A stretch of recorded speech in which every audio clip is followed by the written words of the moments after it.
Except they kill us. Sit back and think about it.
Welcome to the Street Ninjas. Welcome, welcome. We about to cook tonight. And I got Angie in the house with me as well. She's here. Let's get into it, my friends.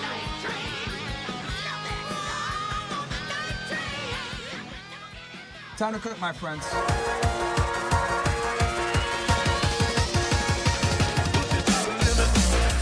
Oh, my bad. I guess I don't have the Fred Reacts thing preloaded on this OBS thing, but I'll bring it back.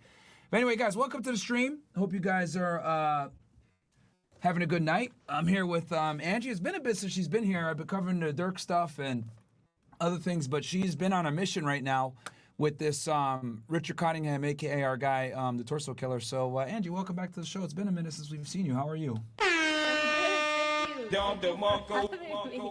I missed this space. I missed being here. Now, we have a whole new setup, layout, stuff is going on behind the scenes. So, I'm really happy to be here, actually. Thank you for inviting me again. Yeah, of course.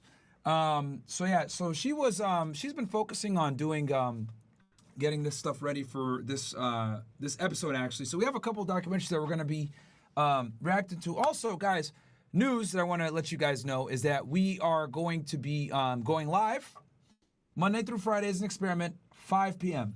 All right, so for the next week or two, Monday through Friday, 5 p.m., and then that's going to be a Myron Gaines X on my YouTube channel, Myron Gaines X, and on Rumble.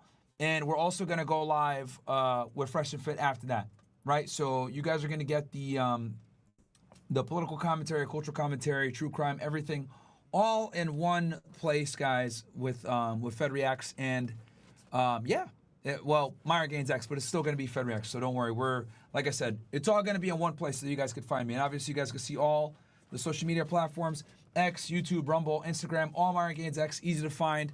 As you guys know, different platforms have different stuff. So on X, I'm a lot more political. Instagram is like Reels. I put like funny memes on there as well. And then YouTube and Rumble is where I do my live streams, guys. So be able to catch me there 5 p.m. Monday through Friday. Okay, we are going to be covering everything over there. So it's going to be a good time.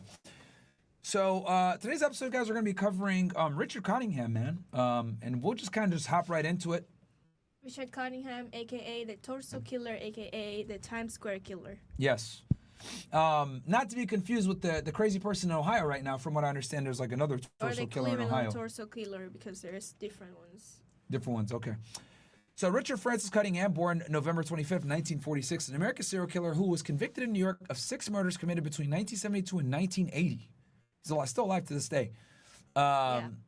He's in like New Jersey. Santa Claus now. What was that? He looks like Santa Claus. He does look Santa Claus, yeah. Convicted between 1972 and 1980, convicted in New Jersey of 12 murders committed between 1967 and 1978. He was nicknamed by the media as the Torso Killer and the Times Square Ripper, since some of the murders he was convicted of included mutilation. Cottingham confirmed killings resulted in 9 convictions and a further 8 confessions under non-prosecution agreements, leading to him serving multiple life sentences in New Jersey prisons. In 2009, decades after his first 5 murder convictions, Cottingham told a journalist he had committed at least 80 perfect murders of women in various regions of the United States. Now, I think it's very important because we've talked about this before.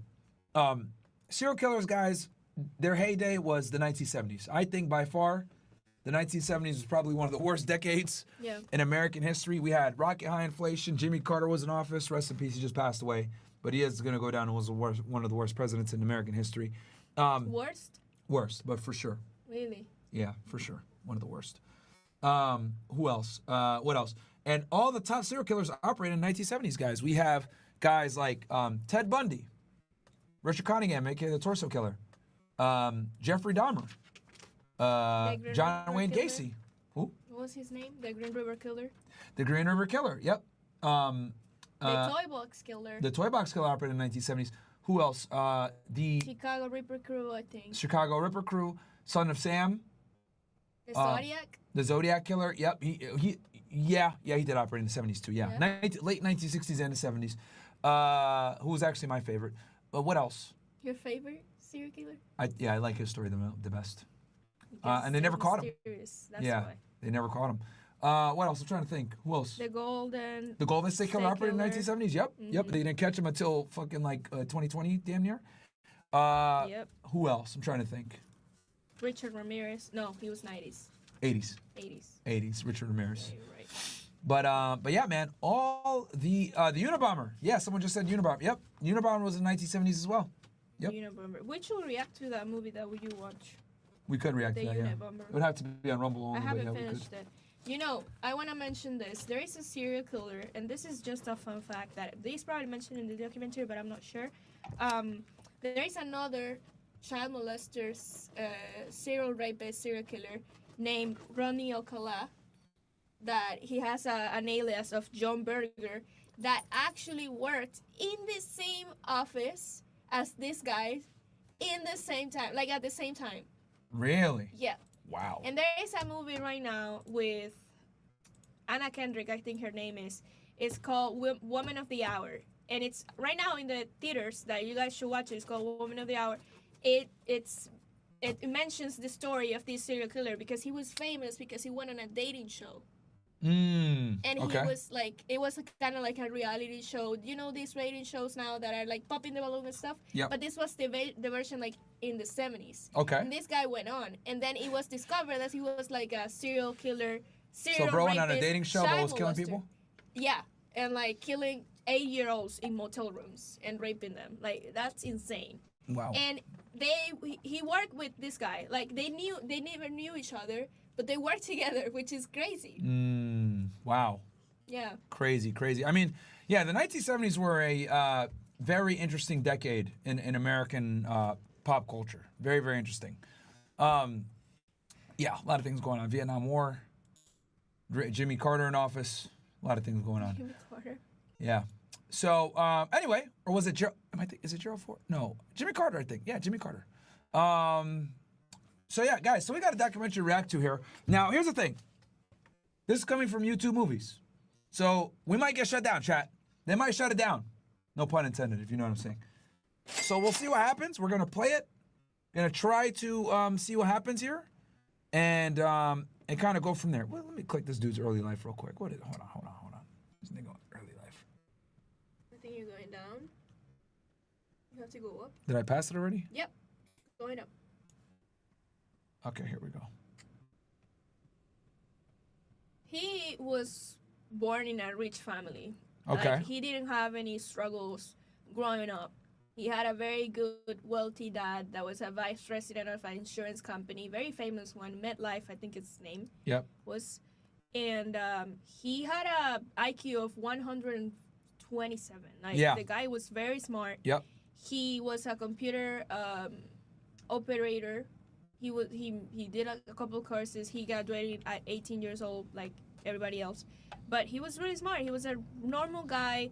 He didn't have like the struggles that usually serial killers have in their families, like in their early life with their families, when they have like prostitute mothers or their dads are like deadbeats or violent people. So this is like definitely, I will say, like a different guy, like a, you know, like a different kind of pattern in or normal serial killers that we've, not the typical one that comes from like a broken household and stuff. We're not like, he had a good background and he's still exactly. Yeah. All right. We got here Xander says, random question for you, Myron. I have a bunch of friends who think I'm pretty controversial. I have your same mindset, so go figure. I'm only 18. I'm wondering how I should respond to them. They say I need mental help, and that's not a good thing to be controversial thoughts. Yeah, bro, they're stupid. They're low IQ. They don't have critical thinking skills, so don't worry about them. Should be getting a phone call this week for a third shift job, 36 hours a week, security at a hospital, will work well with my day job at USPS, WMyron, WFNF. Shout out to you, bro. I'm glad that you making things happen, making more money.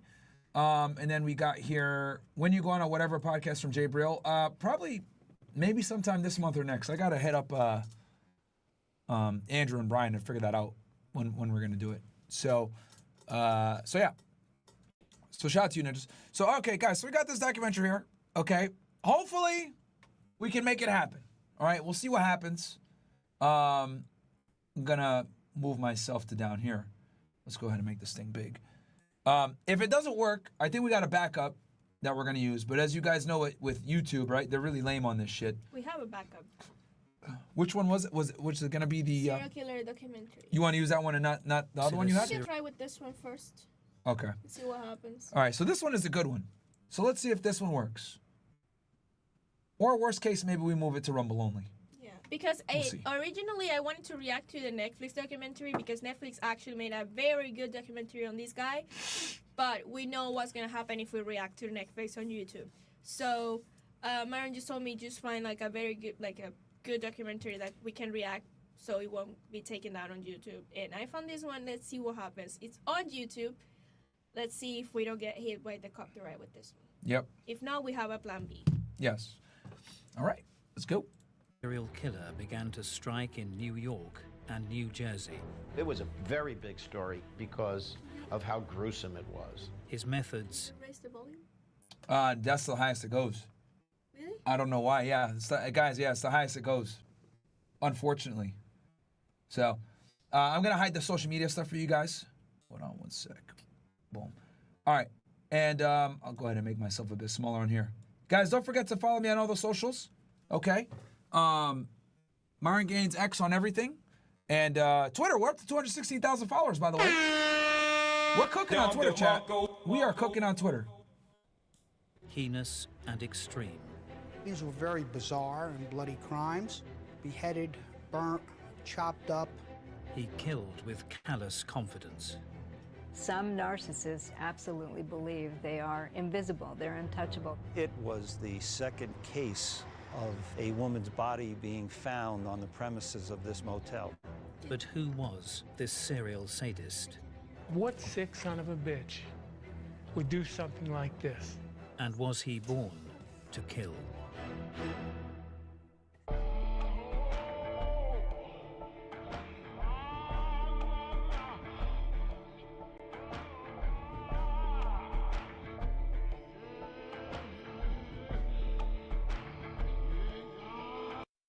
All right, we're gonna skip this shit.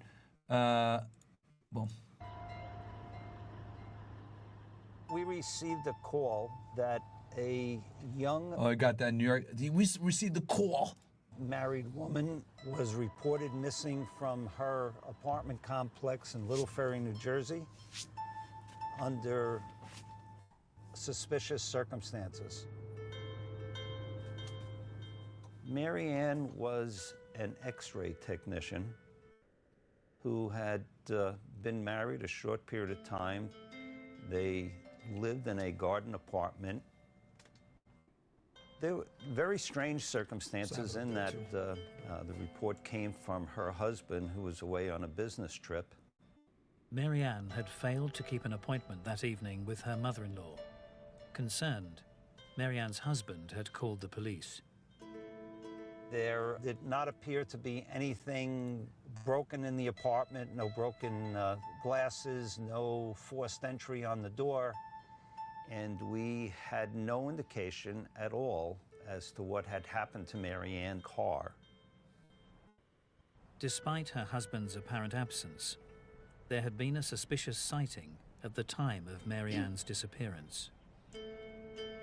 And as you guys know, most violent crime, a lot of people don't talk about this, it occurs with people that you know. A lot of times getting kidnapped or assaulted or whatever it is, ends up with people that you actually know. So the fact that there wasn't like a break-in or anything else like that means that high likelihood that she let the individual in. We had a witness. Why don't you speed it up a little? Okay. I'll speed it up. Hold on one sec. It's too slow. Hold on, they're saying hide the chat? Hold on one sec, chat. What are you guys saying? Hide the chat. I'm confused.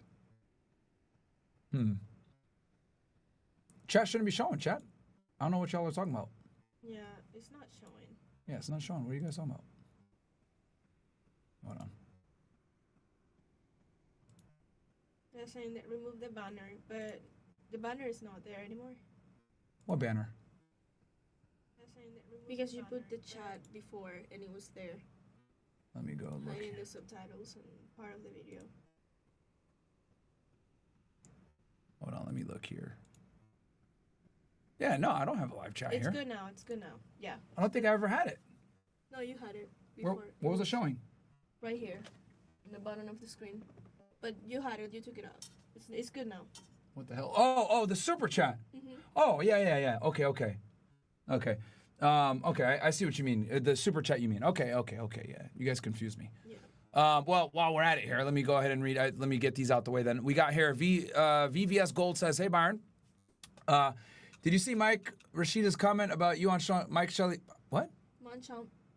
Shawn Mike Kelly. No. We got here, Myron, I honestly believe you should watch a random video on YouTube and then watch your videos and compare the volume levels to your videos. Your videos are very low, and before you get defensive and blame our equipment, I am considered an audio file, and I have the latest tech and audio. You need to fix your low volume issues. Wait, hold on. Okay, your latest tech and audio, you need to fix your low volume issues. Just some positive criticism. Okay, what videos in particular are you talking about? On Fed Reacts, on the Fresh&Fit show? What are you talking about in specific? You're saying that it's low. Let's see here.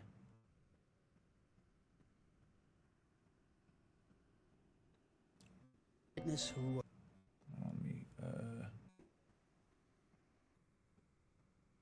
lived in the same apartment building, who said that as he was backing his car out of the parking. Okay, so when it comes to this audio on this right here, guys, this is the video. Like, this is the YouTube video. Like, I can't control this. Like, this is the audio that YouTube has.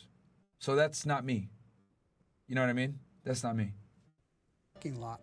He saw a person in his rearview mirror that he thought was Marianne Carr's husband.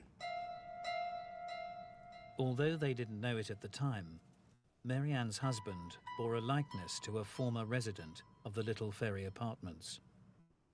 A successful New York computer operator.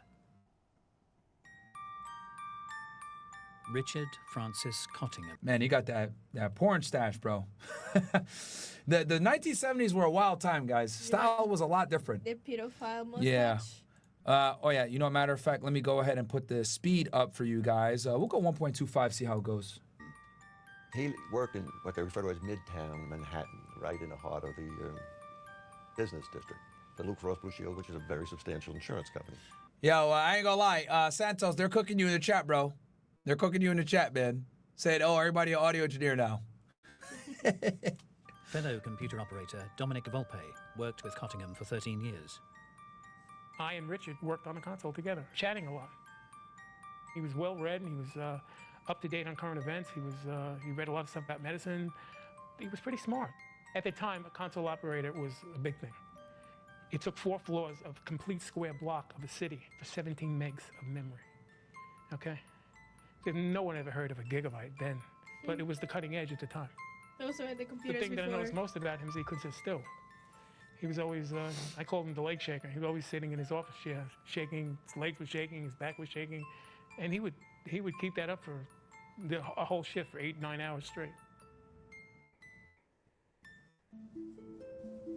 Across the river in New Jersey, investigating the disappearance of X-ray technician Marianne Carr, Detective Grieco was called to a motel near the airport. In the parking lot, a body had been discovered. Oh yeah, she was had clothed like a in a- nurse Go ahead, what? uniform. She had like a nurse uniform on, and she had no shoes when she was found. Okay. White nurse's uniform.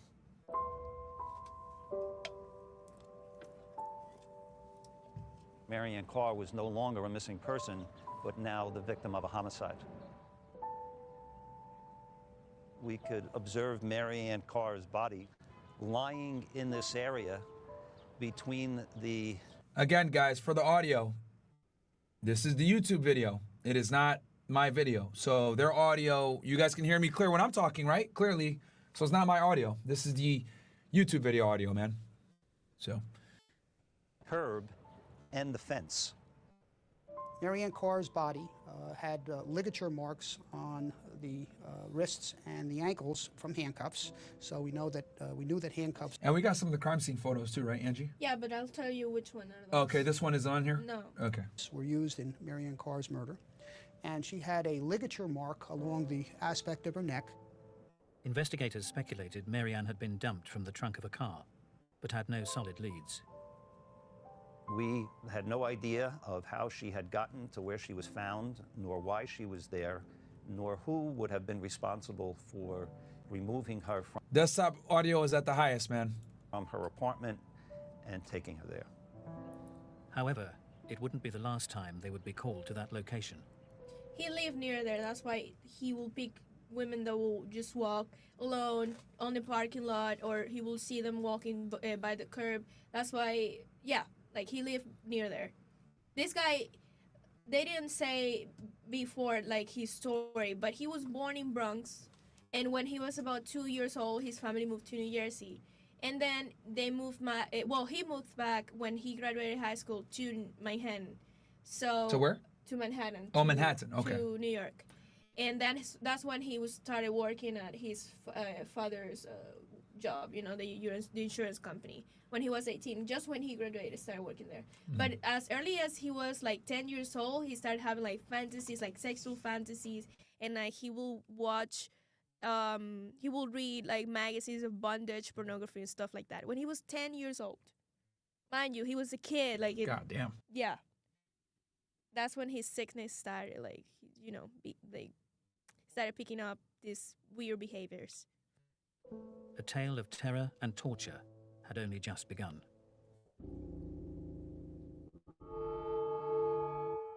All right, we'll fast forward this a little bit. And then also, guys, what I'm going to do to make this sound better is I'll mute my mic because I think my mic is picking up a little bit of ambient noise. So, Frustration as the investigation began grinding to a standstill. You need to have the investigation lead you in a particular direction. Without that direction, it's like a shotgun blast, that you're covering all of these different things that 99% of them have no connection whatsoever. all right, let me talk to that because that's something that's very underrated when it comes to.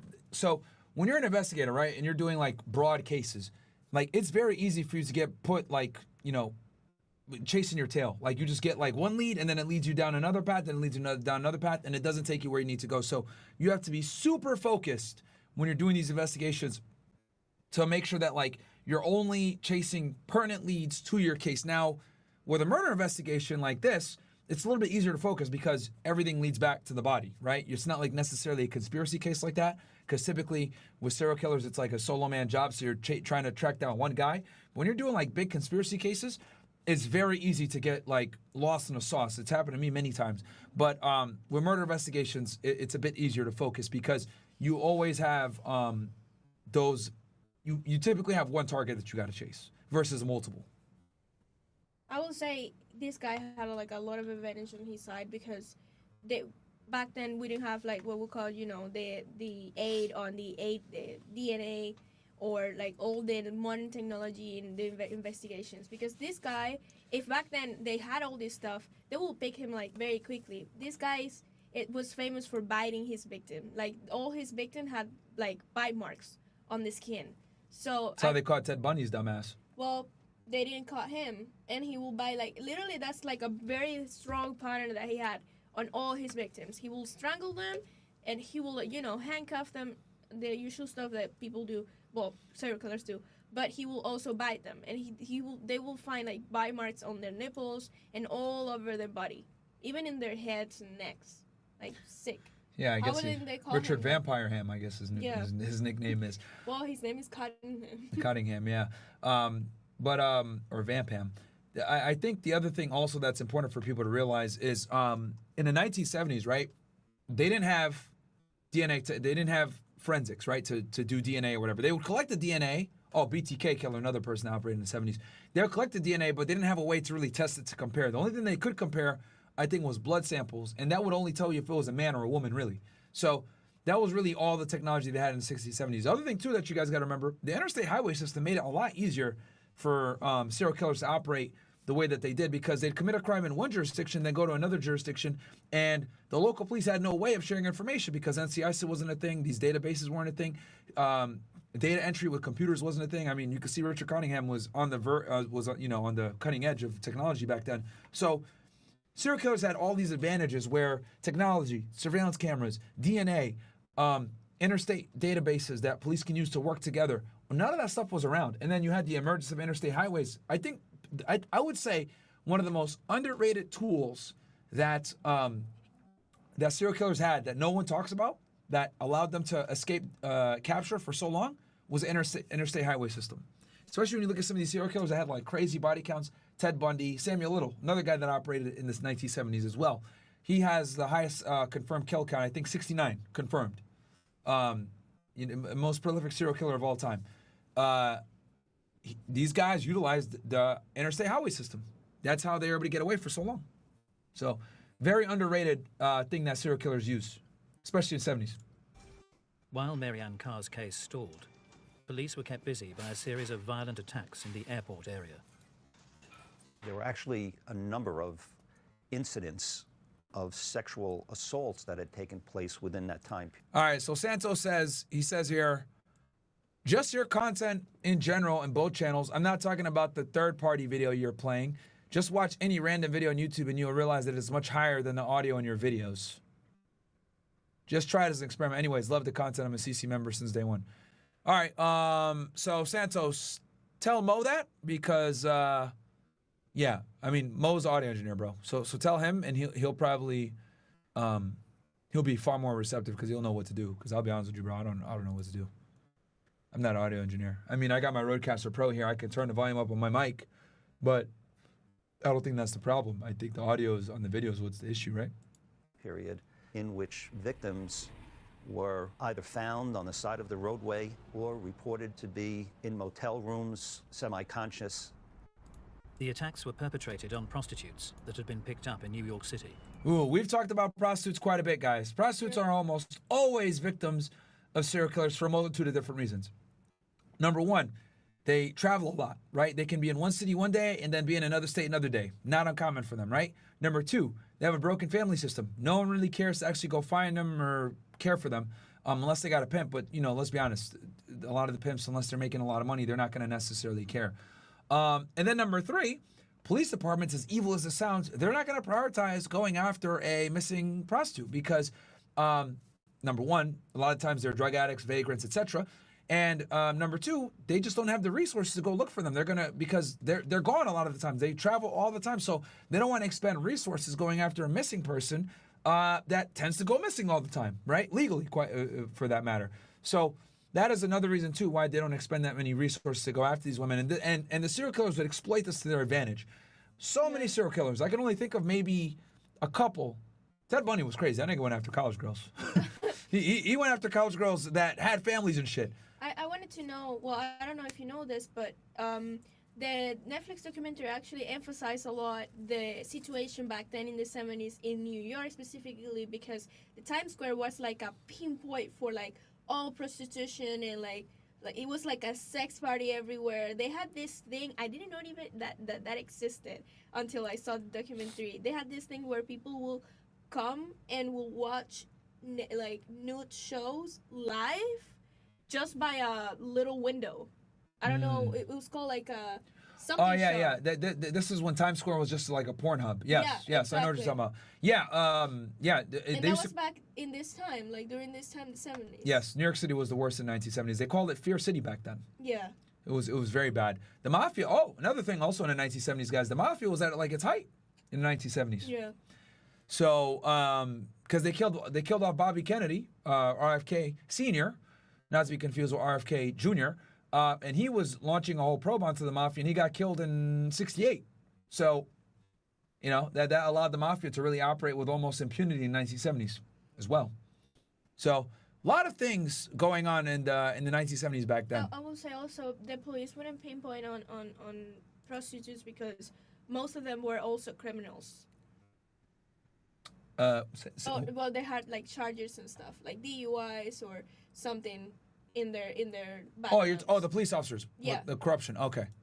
No, not the police officers, like the prostitutes. Oh, like, yes. That's why, because this guy, he had like a lot of charges, you know, like they will charge him for DUI or even abuse. He had charges with abuse for the prostitutes, but the thing is that they wouldn't, you know,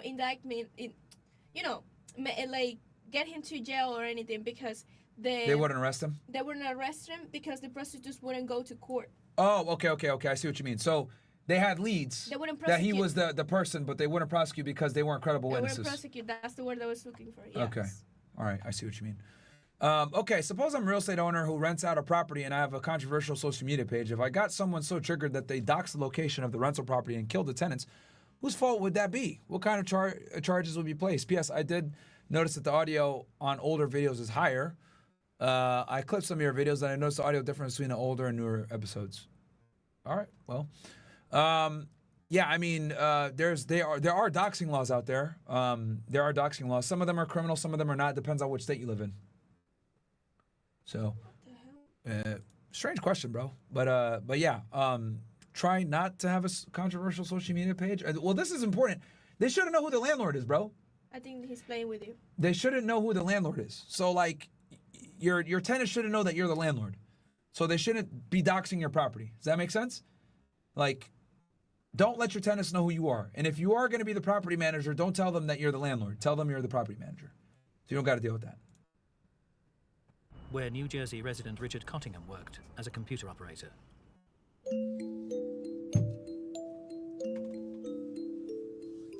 He was strange. I mean, most of the stuff we talked about, other than the job at the time, was stuff that he did after work, supposedly. You know, he talked about S&M clubs he'd go to. He talked about prostitutes. Cottingham made no secret of his enjoyment of New York's dark entertainments. And remember, guys, Times Square back in the 1970s was literally just strip clubs, porn stores. Angie mentioned like the peeping Tom type shit.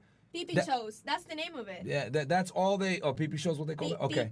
Yeah, peeping shows. So like that's what was going down in the 1970s. Pure degeneracy in Times Square, guys. It's not what you guys see now. Times Square in the 1970s was fucked. New York City at that time was a very different place than it is now. The Times Square area was a virtual cesspool. Porno houses up and down the block. Mind you, I have not watched this documentary, guys, so see, I'm on point. I'm right. Angie watched it before. But yeah, Times Square back then, guys, completely fucked. And usually the main customers of these places, like porn houses, peep shows, all this stuff, were people that worked in the Wall Street, and also these computer guys that work at, you know, like executive people that will work in this high buildings, in office all day. They will go for a break and they will go to these places to enjoy themselves and their degeneracy. All right. Streetwalkers for blocks around. Photojournalist Alan Tannenbaum captured the prostitution Tannenbaum? industry at the time whilst working for the Soho News. It was rampant. It was all over the place, but especially concentrated in the few blocks around here. It was quite funky, very seedy. I can give you an example right around the corner. We got free strippers right here. Stick together, you stick together. Everybody loves a stripper. Come on. All right.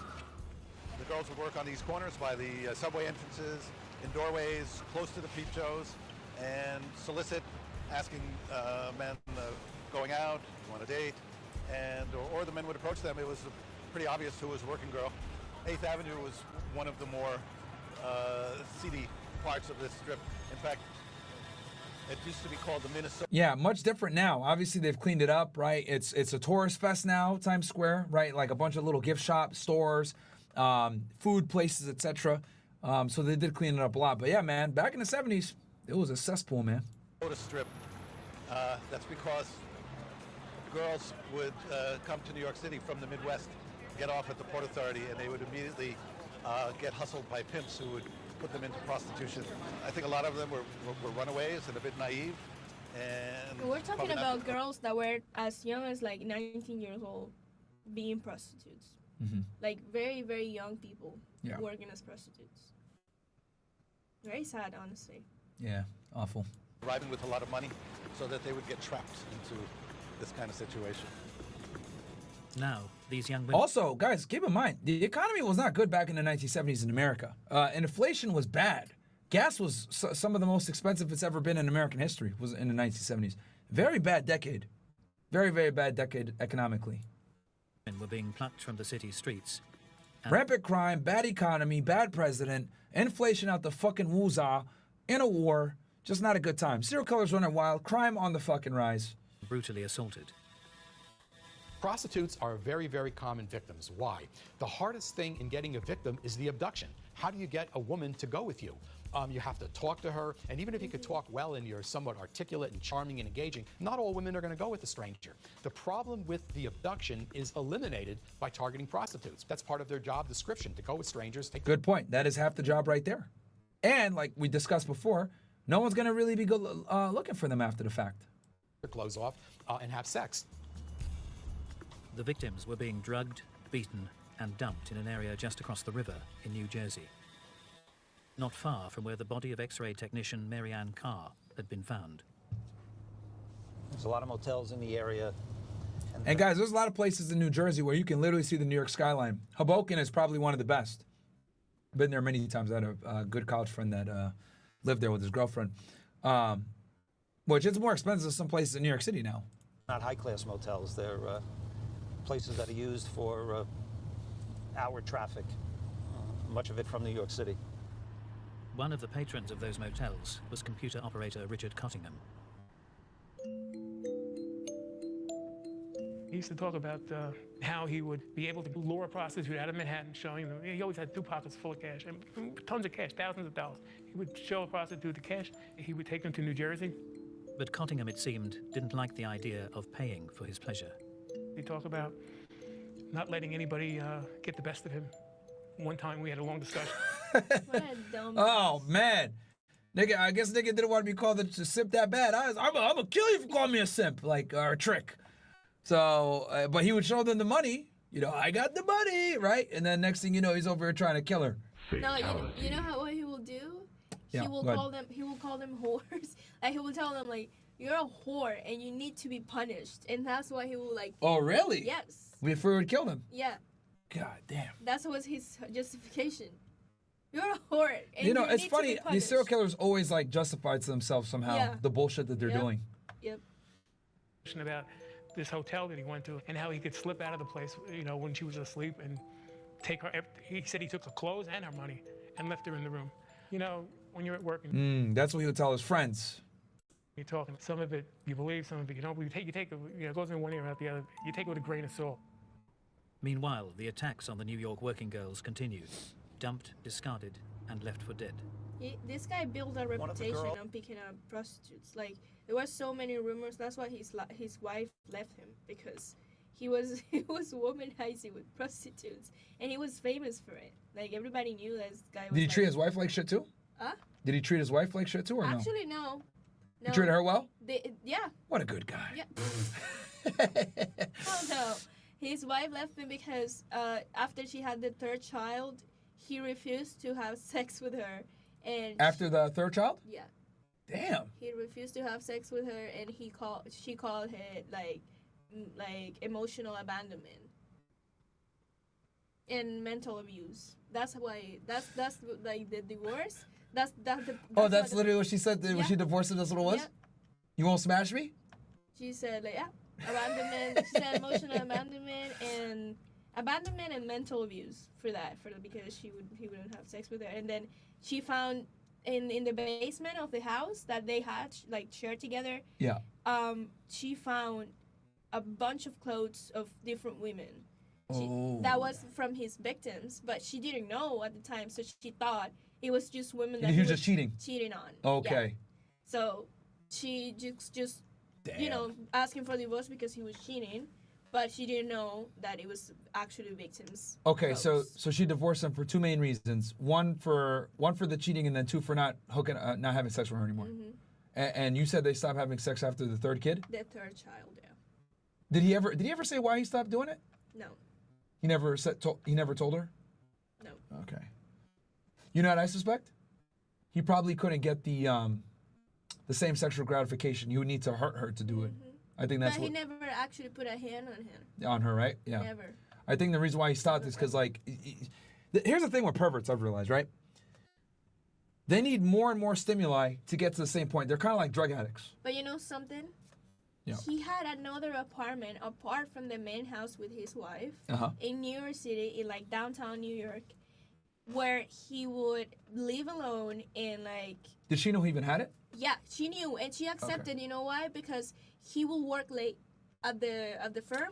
Oh. He will work late, and she was like, okay, yeah, he can stay there at night because sometimes he will just work late, and And then have work again in the morning. And then have work again in the It morning. makes sense for him to have a place where he can spend the night and then come home. And that traffic is terrible. Oh, that Jersey, New York traffic is trash. Yeah, it is the worst. Some of the worst in the country.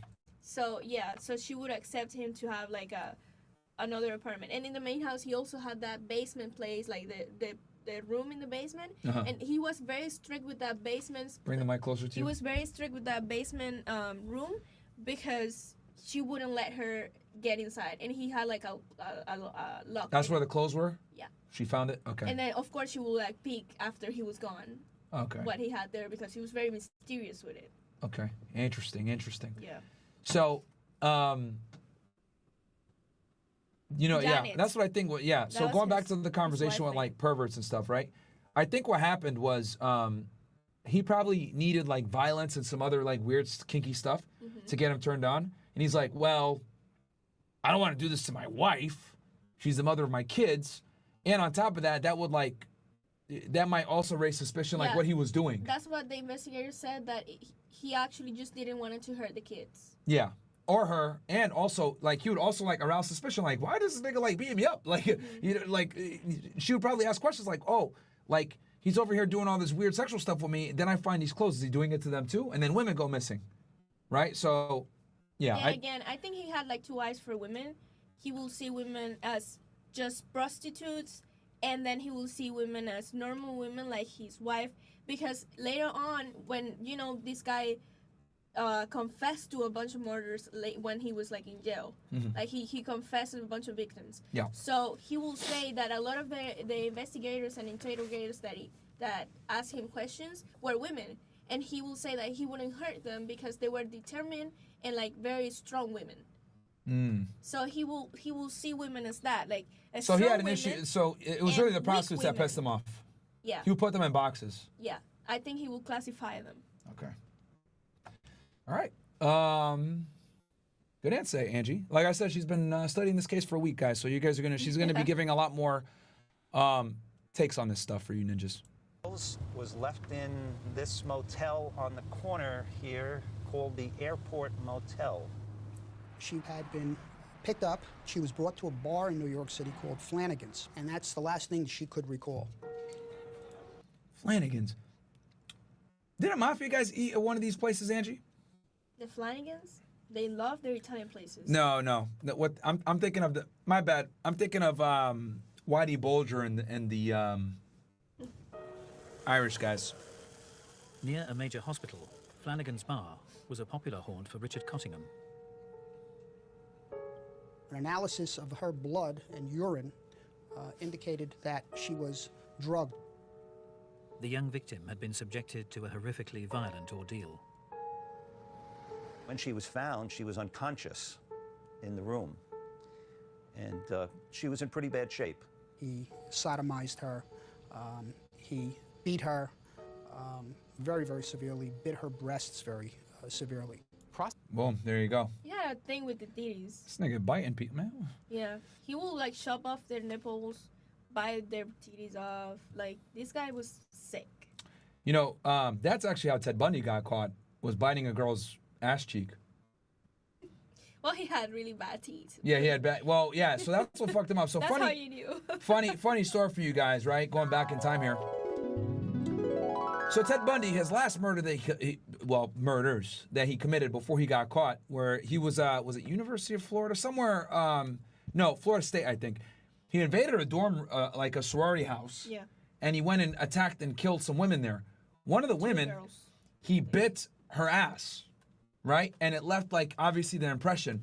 So they brought a forensic orthodontist in at his trial, and the orthodontist was able to show that it was Ted Bundy's teeth, because they took imprints when they arrested him, and I think they arrested him in it was Pensacola, or they arrested him in Tallahassee. They arrested him somewhere over there in northern Florida. They arrested him, and the first thing they did was they took his teeth imprints, and they were able to match it at the trial. And that actually was one of the things that got him convicted. was him. So him doing that fucking biting her ass actually ended up sealing his fate. And he actually defended him. He represented himself in that trial. It was the first widely publicized television trial, and he represented himself because he went to law school, but he never graduated. And he was killed by lethal injection, right? Yes, he got executed in Florida. I think it was a lethal injection or electric. No, I think it was electric chair. The electric chair? I think it was the electric chair. Okay, now like one of the last. Now I got to double check. See now I know. The electric chair, because I know it was like banned after. Almost certain it was electric chair. How'd he die? Yep, executed electric chair at Florida State Prison, January 24th, 1989. Wow. Wow. Yeah, one of the I would say. Oh, let me screen share this for you guys. Yeah, I would say Bundy is the probably the most famous American serial killer. Oh yeah, I remember he will fake like he had like an issue with his leg or something like that. Yeah, he had a cast. Yeah. He would wear this guy was fucking evil. He'd wear a cast, guys, and he'd go on these college campuses, right? This nigga was reckless. To ask for help. They asked, hey, can you help me with my books?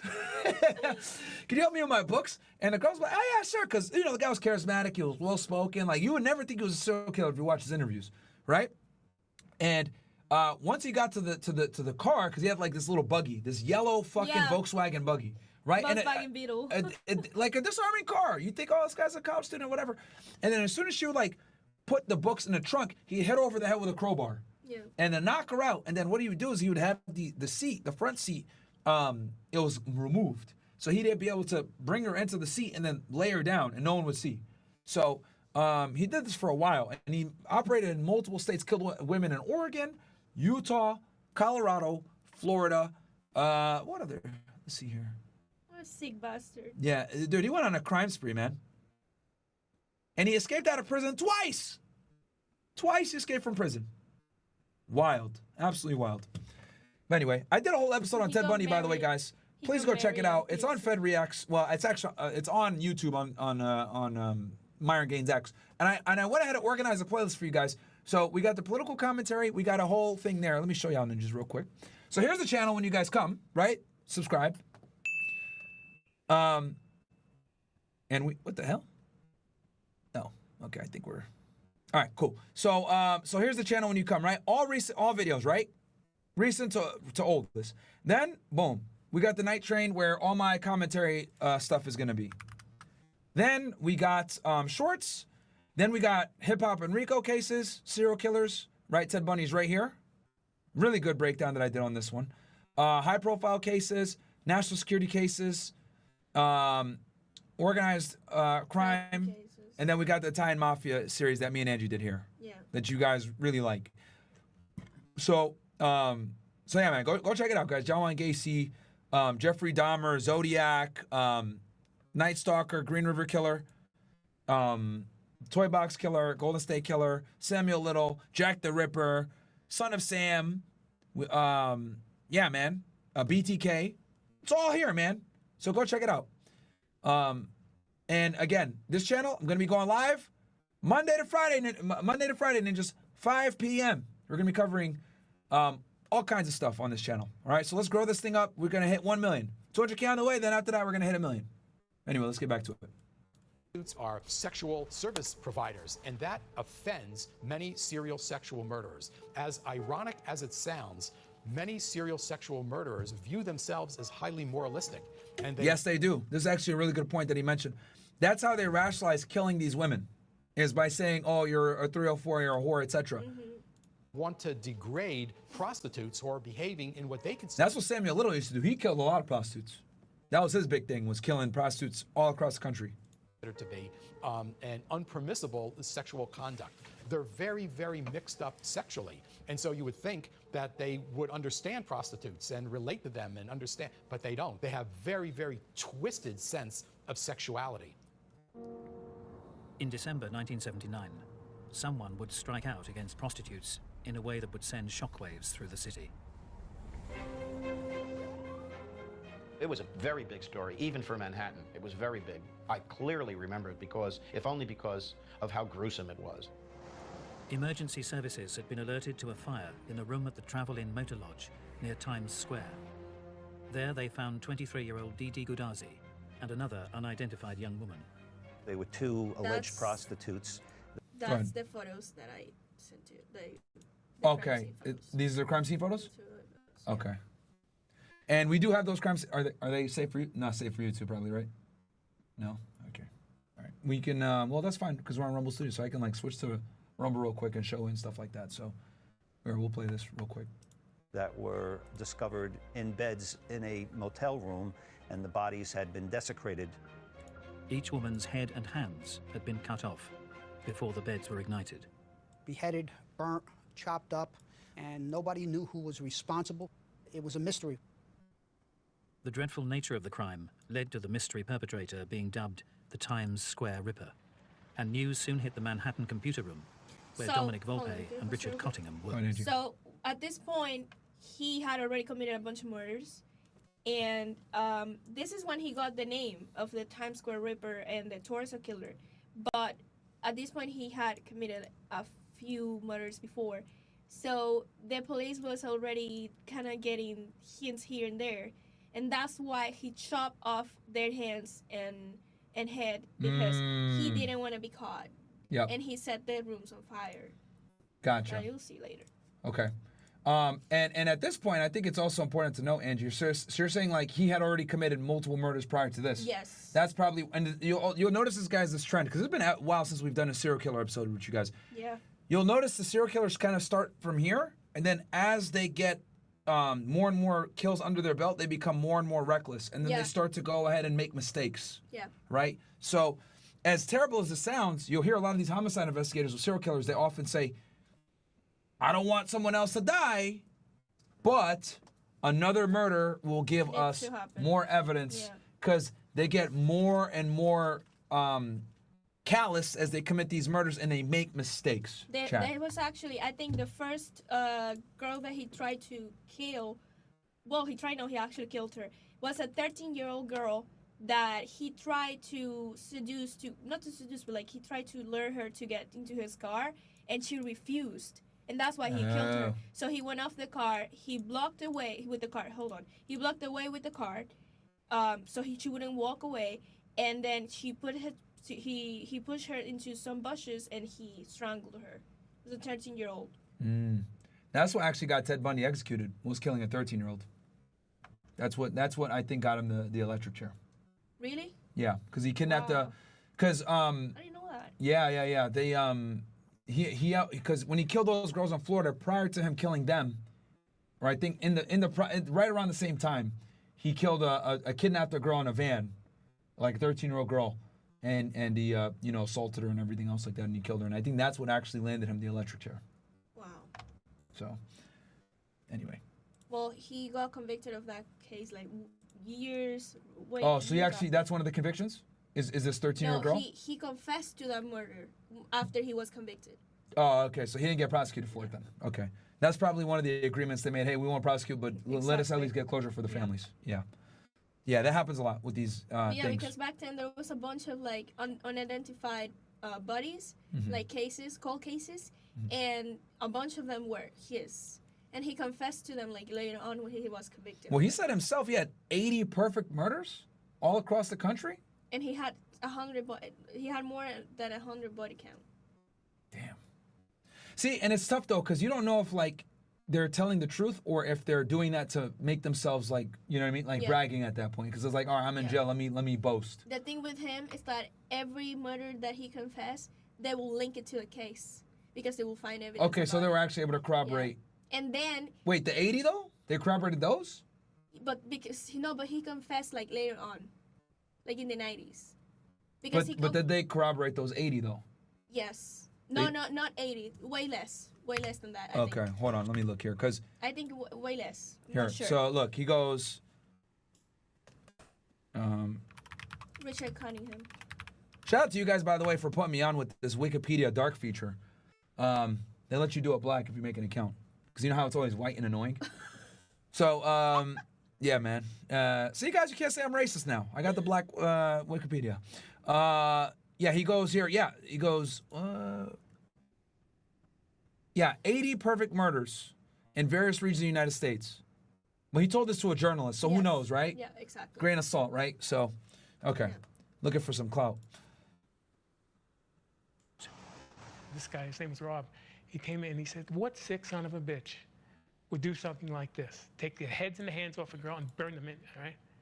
So And remember, guys, the only way that they could identify people back then was really through fingerprints. So, you know, that was that's why he did that. Who else used to, there was someone else that used to cut hands off. Oh. Whitey Bulger used to cut hands off. Yeah. Whitey Bulger, I did him as well. Guys, have you ever seen Black Mass? Really good movie. I might react to that with you guys one day. You guys want that? I watched Black Mass? Who was the Johnny Depp. Johnny Depp did a fantastic fucking job as Whitey Bulger. Holy shit. Yeah. So, yeah. He really. He was in the mafia, right? He was the Irish mob. The Winter Hill gang. Yeah. He did the Winter Hill. He was in the Winter Hill gang, but he provided information against the mafia. The Angiulo family out of, how the fuck do I know this shit? Yeah, the Angiulo family out of Boston. He provided information to the Massachusetts State Police and FBI because the FBI back then was hard set on going after the mafia. So what they kind of did was they, the agent that handled him, John Conley, who ended up getting indicted with Whitey Bulger, and led to Whitey Bulger being like, you know, escaping for like 10 plus years. They didn't catch him for like 10 or 20 years. He provided information on the mafia while he simultaneously did what he was doing because the mafia was competition for him. Yeah, I know. So, yeah. Also, guys, do me a favor. We only got 407 likes, guys. Let's hit 1,000. We got 1,000 plus ninjas in here. Like the video, right? You guys can see we put a lot of work into this. Angie did a lot of research for you guys in the background, giving you guys some little, little nuggets here and there. So please like the video. Appreciate it greatly. Timing, I mean, he shook his head like this. Well, Rob, could have been you, could have been me. I thought it was a joke. The depraved crime appeared to have no connection to the murder 2.5 years earlier of X-ray technician Mary Ann Carr. Her body found in the parking lot of a New Jersey motel. It did not seem to have any connection to our case. It happened in New York City. With the bodies being desecrated the way they were, New York City had a tremendous amount of homicides every day, so there was no direct connection made at that time.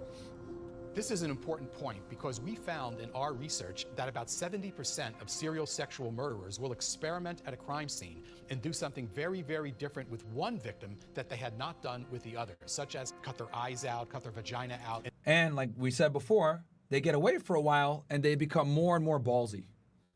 And so on. Now, when an investigator without extensive experience in this field looks at that, one victim looks so very different, they're led to believe, at least from their own experience, that it has to be someone else. That's incorrect. However, detectives were about to be called to a scene with a similarity that couldn't be ignored. At the same location that Mary Ann Carr had been found 2.5 years earlier, a chilling discovery had been made. A chambermaid was cleaning the room and thought she detected what was a foul odor coming from the bed area. Lifting the mattress from the frame, she was startled to see the naked, handcuffed body of a female, deceased female, lying there. It was extremely frightening and disturbing to the chambermaid, to say the least. Of that woman who we sometime later learned was Valerie Ann Street, who had been a prostitute in New York City.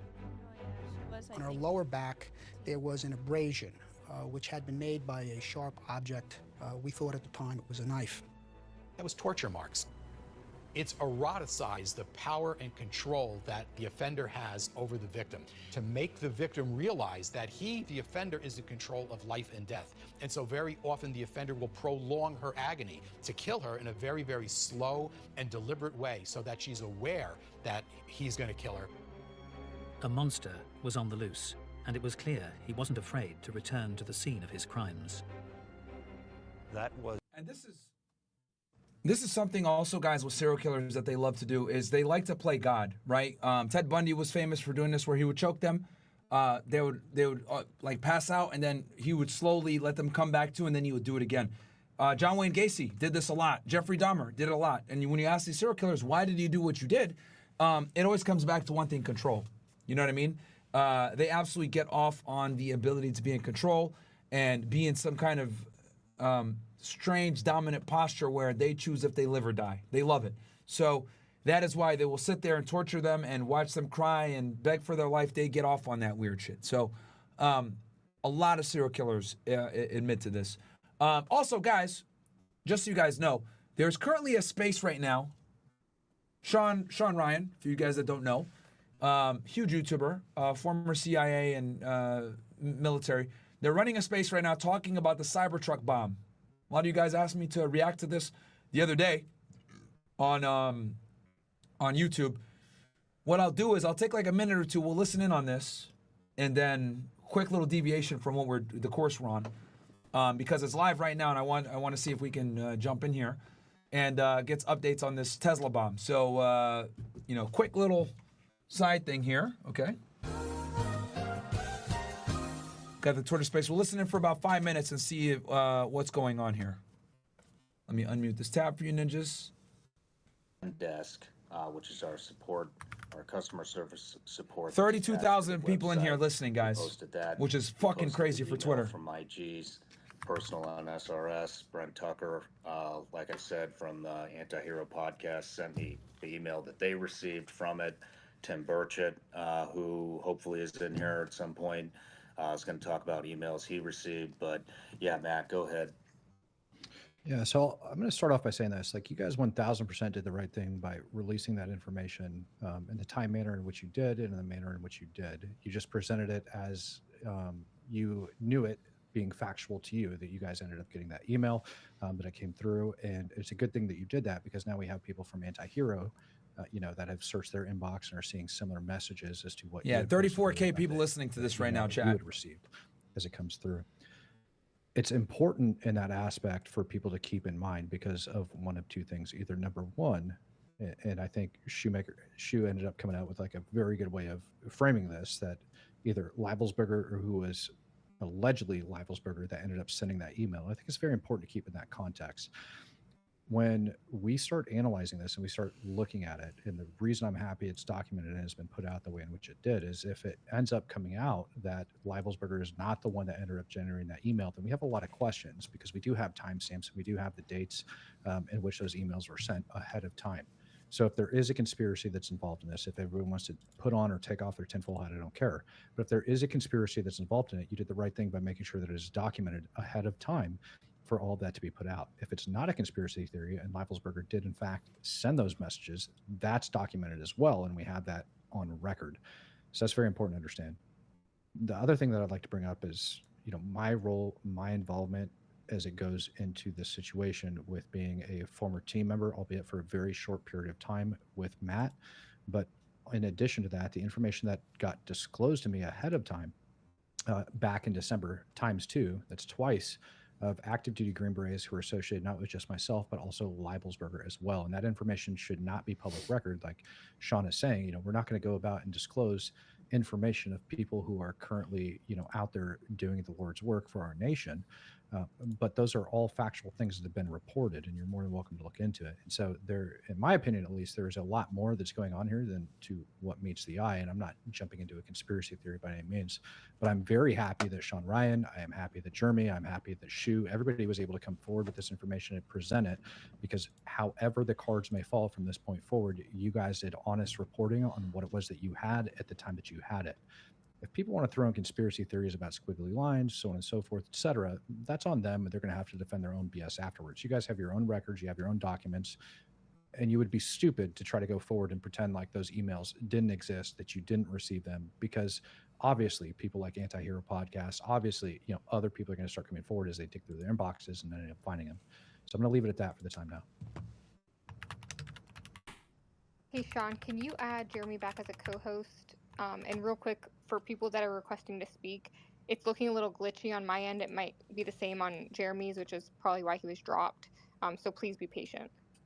Hey, let me add something before we continue any further. And I should have said this at the very beginning of the Shawn Ryan podcast, and I should have said this at the very beginning tonight. All right, this is the guy that was on that show, by the way. Matt kind of reminded me of this. Whatever Matt was dealing with. This guy gained 90,000 followers, man. When we looked originally, remember, chat, it was around 95K? Where he was at. Now he's at 184. He was holy somebody's shit. family member. He was somebody's teammate. He had friends. He had family.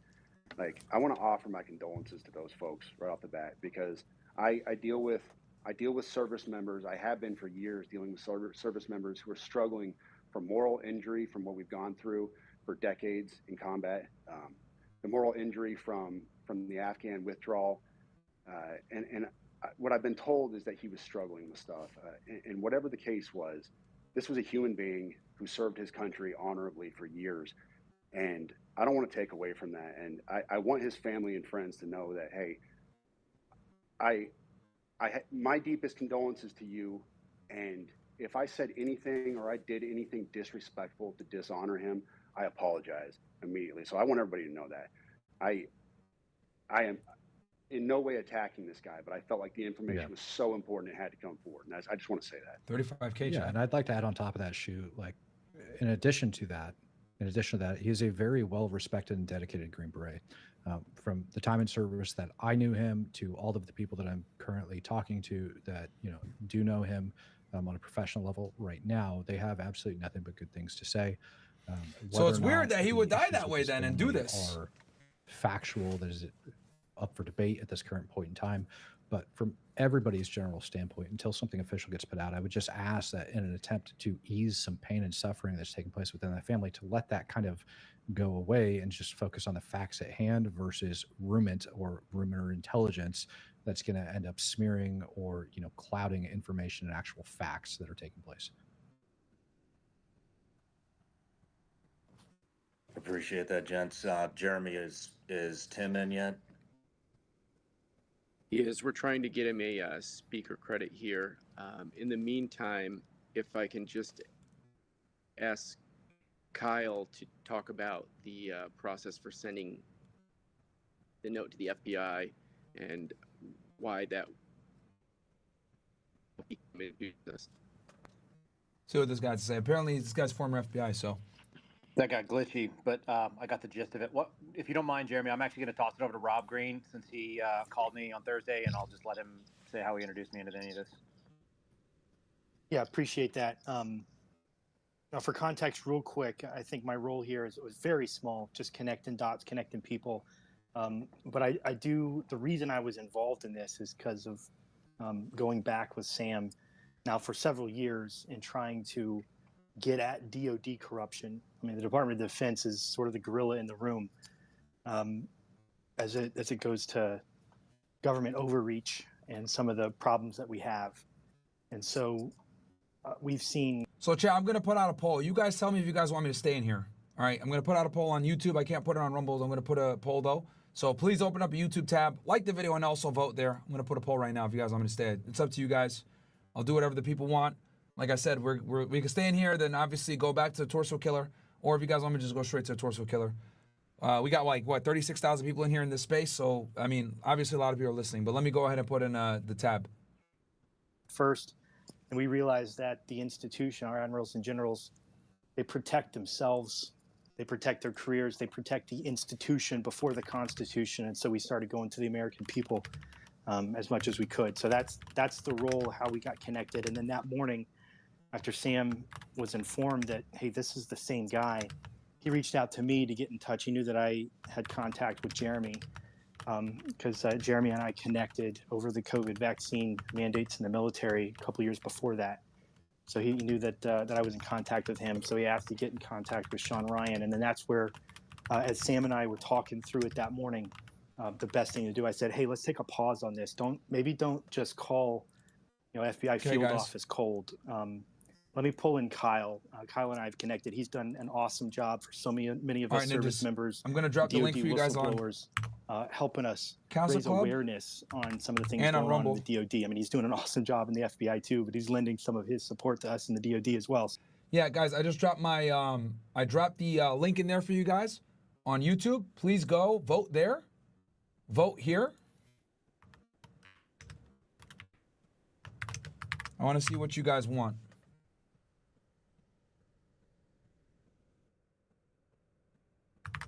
Boom. Link is there, chat. I was suspended forever in late April of 2022. I was eventually removed, or I think they threatened me with termination, and I quote unquote resigned after 14 months of no pay and not being able to show up. I'd sold my house. I left the area where I was supposed to be working because I didn't work there anymore. That was April of 2023. I launched a podcast. I went on some interviews and stuff like that. So that's kind of who I am.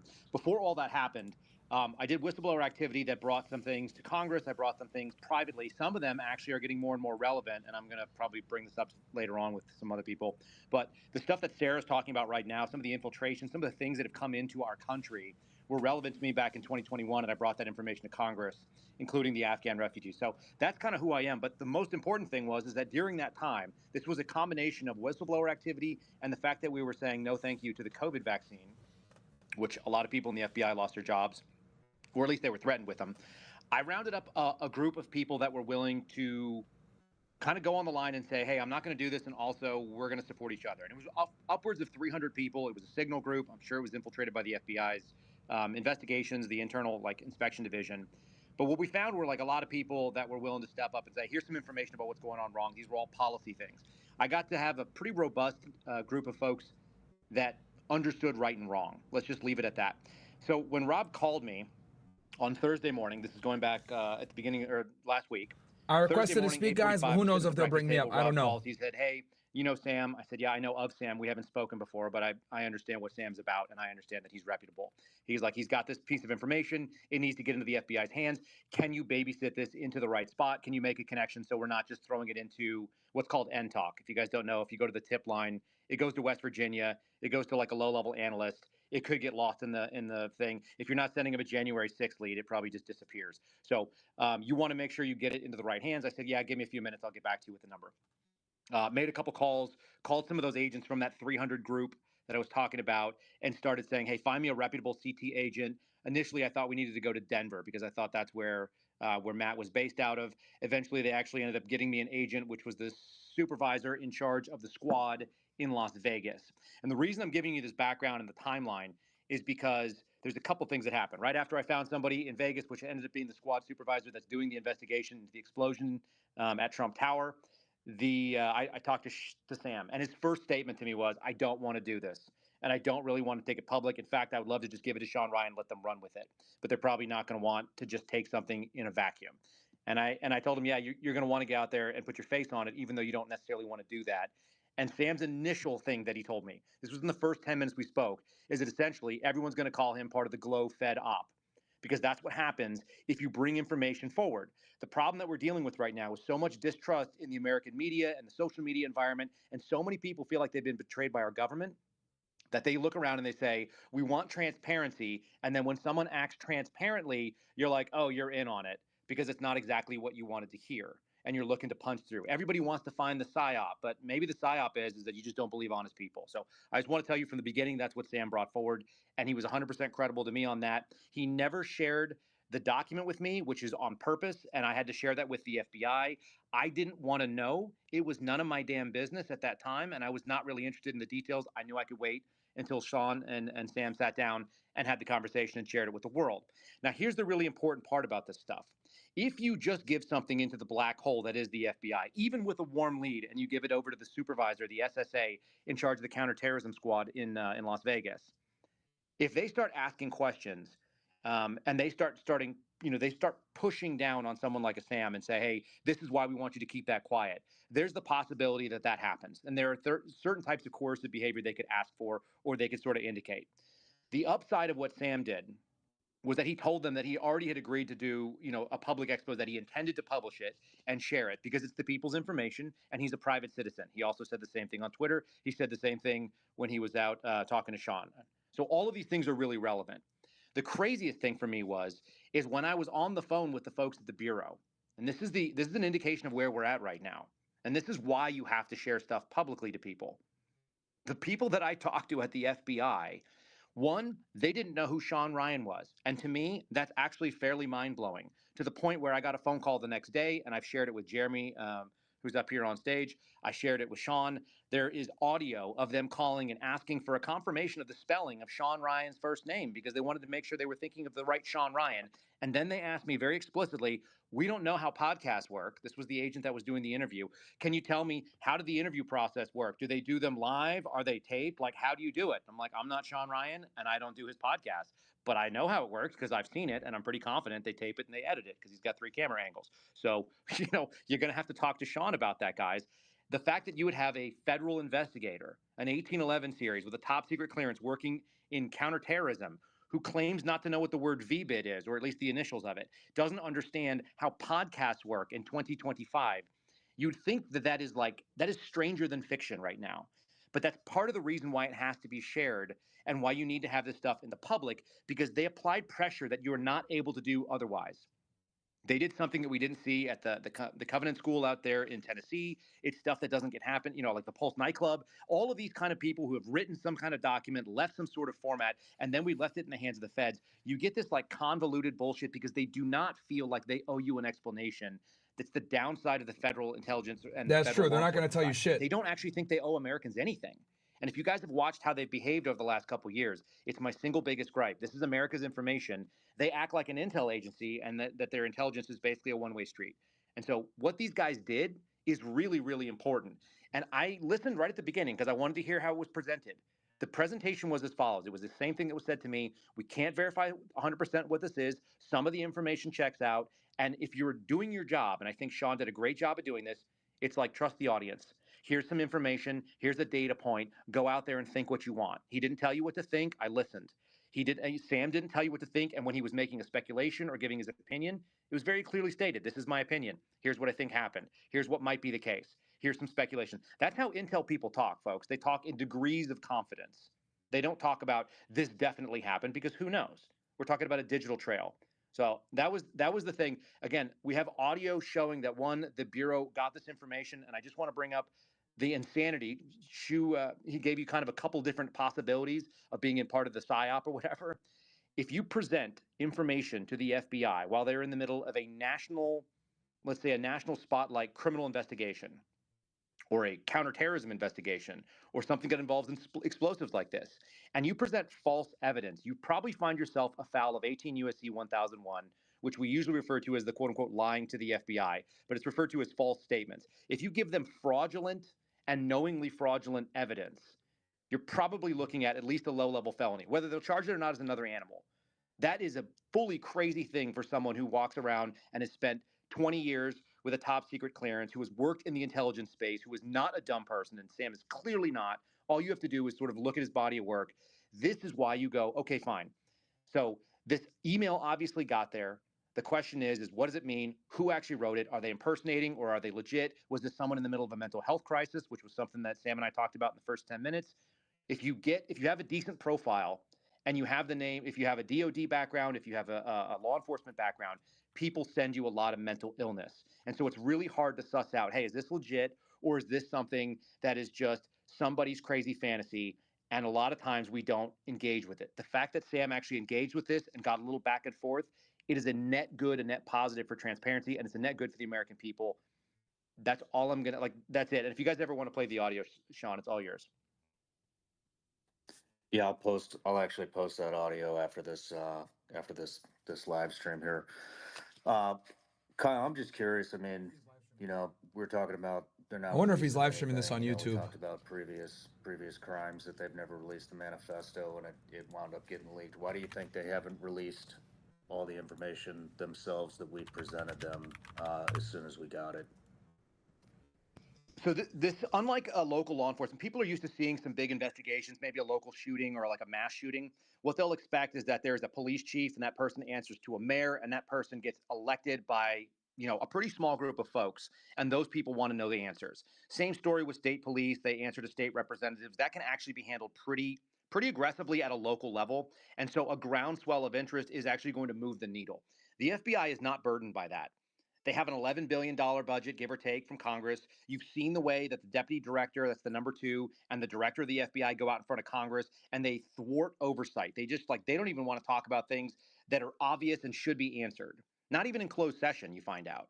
they don't feel accountable to the American people, and that's the reason why, like, it's a massive problem with what is the FBI at this point. It's why we don't have answers about what happened at Butler, PA, not in a way that makes everyone feel really good about it. It's why we don't have answers about what happened at Mar-a-Lago or the golf course down in Florida. You know, any of these things are of national interest. But you'll notice is that it's kind of it's a black bag, and people who've worked in local law enforcement know exactly what I'm talking about. The FBI tends to be a one-way street. It's like, thanks for the information. I told you guys this. Did I not tell y'all ninjas this? And that is a cultural thing. So, and this guy's a former FBI agent. At least not right now. Told you guys. There's no air of transparency. They're essentially a no factory. I've got a couple of open FOIA lawsuits where I've sued the Bureau for information that I know exists because people have told me what it was. And they won't surrender it, even though we know. And I've asked Congress members to help us out because it's about them. And they don't want to get involved because it's ugly. It's going to make them look, you know, kind of silly. At the end of the day, you have a culture of people that are working to say no. They're either going to hide it behind classification or they're going to hide it behind exceptions to the FOIA, which is the Freedom of Information Act. They will use this ad nauseum and they will make you fight. My attorney and I have done at least a year's worth of litigation simply to get the opening and the closing of a slideshow called Congressional Investigations into the FBI by the 118th Congress, which I know is full of unprofessional information. 100% sure because I know people that were in the presentation and saw it. There's video of it, and they showed me them setting up the podium, and that's all I've ever gotten from them. So these people don't want to share this information. Again, what you guys did was pressure them and made them acknowledge that something exists because there was no way around it because your platform is big enough to actually do the squeeze. So double down again. Sam and Shawn did the right thing, and the fact that you guys get to even have a discussion about it as like the American people, that wouldn't be happening without this. I appreciate that. Hey, I want to move over to Jeremy and Tim Parlatore. You guys spoke with the public affairs officer from the Joint Chief Staff of the. Guys, unmute. Guys, we got 53% of you guys want me to stay in this space. Guys, vote. I pinned it in Rumble. I got it in the Castle Club chat. I want you guys to vote, man. YouTube is there. Click the link. So, you know, we'll get back to the Cottingham thing, but if you guys want me to go to it now, I'll go back to it now. Whatever you guys want. I just figured you guys might want to hear this space since it's breaking news. We got 40,000 people on Twitter listening to this right now. He really didn't seem to have the concept of what the content of the email was, and he really, you know, obviously is trying to protect the reputation of the Army, but you know, really what he was pushing me on was to say that, hey, this guy was a very well respected soldier. And everybody, you know, they've interviewed everybody, you know, up and down his chain of command, and you know, they all respected him. They all said that, you know, nobody saw this coming. He was a really, you know, fantastic soldier. He was going to do, you know, great things once he got out of the Army, and he was very explicit to me that, you know, he was concerned, or I guess the Army Public Affairs was concerned that if this email was kind of a rambling, incoherent, you know, mental health break, that it could be something put out to the general public who would get the impression that, and this is his exact quote to me, if you join the Army, you're going to get fucked up. And, you know, so he was very much, you know, wanting to make sure that Shawn wasn't going to, you know, feed the narrative that if you enlist in the Army, that you're going to end up as a, you know, completely damaged person, which of course indicates he doesn't really listen to Shawn that much. But it was just a very, very bizarre conversation. You know, he offered that if we wanted to talk to, you know, people within the chain of command to get a clearer picture of what a wonderful soldier he was, you know, we could. And you know, it was overall very odd back and forth. Yeah, I just want to say, just so everybody knows, I mean, how seriously I take this. I brought Tim Parlatore on board at like 8 p.m. that night just to make sure I was doing the right thing. We checked into things. We looked at the email together. We verified that there was an incident in 2019 that did happen. And and I've done that with a number of episodes with you, Tim. I've sent you things and had you listen to it and say, hey, are we good to go with this? And 9 times out of 10, you gave me the go ahead. So, thank you. Of course. Yeah. Now, Shawn is always very careful with these things. And he called me up that night with something that definitely wasn't on my bingo card for the week. And, you know, we went through it. You know, we pulled the the UN report on the 2019 incident, and we're able to verify that. Um, and then once we had that information, that's when I reached out to the Army Public Affairs officer and got his info. Appreciate it, Tim.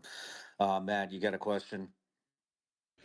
Yeah, the information that you all had stated on the podcast about the PAO, I believe it was Shu that ended up saying that the PAO had said that the DNA did not match his child. Did they actually come out and publicly make that statement, or did they just leave you all hanging with that? No, so that was something that it was a very odd kind of statement to me because um yeah, as he's telling me about what a wonderful soldier he was, I kind of said, well, so what do you think this was? And he said, well, I don't want to speculate, but there might have been problems with his family, and and then he tells me the story that when the FBI went to go identify the body, that to get a DNA match, they went to his closest next of kin, which is his infant child, and that the DNA did not match. And so they were speculating, well, maybe he got in a fight with his wife and found out that she was cheating on him. And I have no idea if that's true. I mean, quite And frankly, the two problems I have with that story: one, this guy is an active duty Army Special Forces soldier. They have his DNA on file to identify. You don't need to go to the next of kin. And two, if the child really isn't his, what mom in her right mind is going to offer up the illegitimate child for a DNA test in this case? So, right, and then I looked at the news reports and I saw that an hour earlier she had come out and said, "Oh no, I broke up with him because he was cheating on me."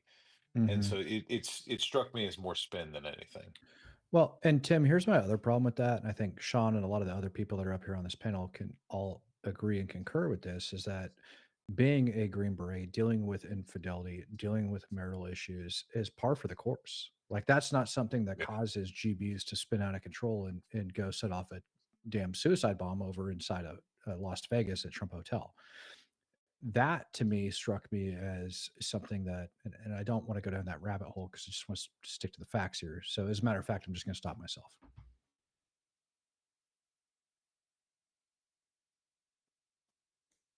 Hey, Scott, can you talk about the conversation you had with Clay Jensen real quick? Yeah. Hey, Shawn. It's kind of similar to, I believe, what Kyle was saying, but I was not dialed into the manifesto or any of the stuff that you were working. I simply received um, some fairly urgent outreach. One from the actual operative himself, with and who was talking about this possibly coming up, and it was news to me. So I immediately just gave you a heads up of, having talked to this individual and, just whatever you're working, just so there's potentially something that, might compromise him. I just want you to hear, what he said. And so that was the first one. And then Clay contacted me later that evening, separately, right, and just said that, as you had said earlier, he had similar, he knew this individual, he had concerns that if this dropped and his name was in it, that it could compromise what he's doing in the course of his work. And so both of those, I actually received it from two individuals, one the individual himself, and then let you know just as soon as I could, kind of in the blind, and and then you took the actions to redact. I just want to say again too that that brought a lot of the fact that so many people got contacted by CID or friends of the operative. I mean, brought a lot of legitimacy to the story, and and then when we lined up, the 2019 incident, what it was, what was in the UN report, that it was airstrikes on drug. What are narcotic type buildings. When I pulled up the individual's profile on LinkedIn, sure as shit, there it was that he was in some kind of anti-narcotics unit. So, Matt, go ahead. Yeah, I just want to point out as well that from my own personal knowledge, I know he was, number one, not in numerous province, which doesn't necessarily negate the fact that he claims that he developed, what was it, over 120 target packages over there. But in one statement, he ends up saying, and this is where I think a lot of people are having issues with that email. In one statement, he's talking about U.S. foray, saying that U.S. forces Afghanistan only ended up executing about 50% of those targets that he ended up developing. And in the very next breath, he ends up coming out and saying that U.S. foray is trying to cover up a bunch of CivCas or civilian casualties that ended up taking place. So they're two contradictory statements, both within the same breath, if you were to read it straight through. One where U.S. foray is executing these targets in which he developed, but also that U.S. foray only executed about 50% of the targets due to civilian casualty concerns. And then in the following statement, it ends up coming out that, he's talking about scrambling all aircraft across CENTCOM in just a couple minutes, which is absolutely absurd for anybody that's ever been over there and knows just how vast CENTCOM is and how long it takes to actually bring aircraft into that theater. So I think those are a lot of the issues that end up being arisen from, that particular statement within itself. And I'm very curious to hear your gentlemen thoughts on that. I think you bring up a lot of good points there. Right. I mean, if we're going to be complaining about civilian casualties from U.S. foray, which most people over inside of Afghanistan, if they've fought inside of Afghanistan, they know for a fact that the rules of engagement were restricted to the point where a lot of service members were actually complaining that it was putting their lives at risk in order to save civilian lives. And that was a major complaint throughout the entire, war inside of Afghanistan, Iraq, or the global war on terror, regardless of what theater you were in. But to say that there was over 120 targets that he had packaged and about half of them were actually executed and then claim, a massive CivCas and cover up, to me, that information doesn't jive, as a former teammate, as a Green Beret, and everything that goes in, not to mention him talking about U.S. foray and not SOTFA or Special Operations Task Force Afghanistan connected to cover up. It's really odd to me. I had a situation, and I'm not going to give a particular year that this ended up occurring, but it did end up making international news where I was very well aware of an entire ODA that ended up getting wiped out with personal close friends on it. And what ended up happening, and just to give an idea for everybody here that is listening, how many ever thousands are in here listening right now, this gentleman's entire ODA ends up getting wiped out, for lack of better terms. Multiple wounded, multiple killed, everything happens. International news hits. Chat, do you guys want me to go? You guys want me to get back to the other stuff? Let me know.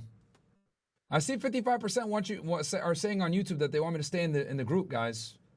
So that's why I'm staying in here. So if you guys really want me to leave, then fucking vote. If you actually want me to leave, then vote. Vote. YouTube link is there. Go vote in the YouTube fucking thing, guys. Come on.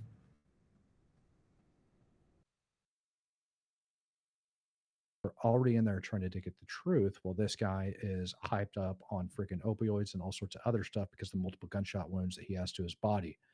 And so to pretend like civilian casualties are not taken seriously, not just within SOCOM, but also within U.S. forces Afghanistan, I think is kind of telling of possibly who the author of that letter is.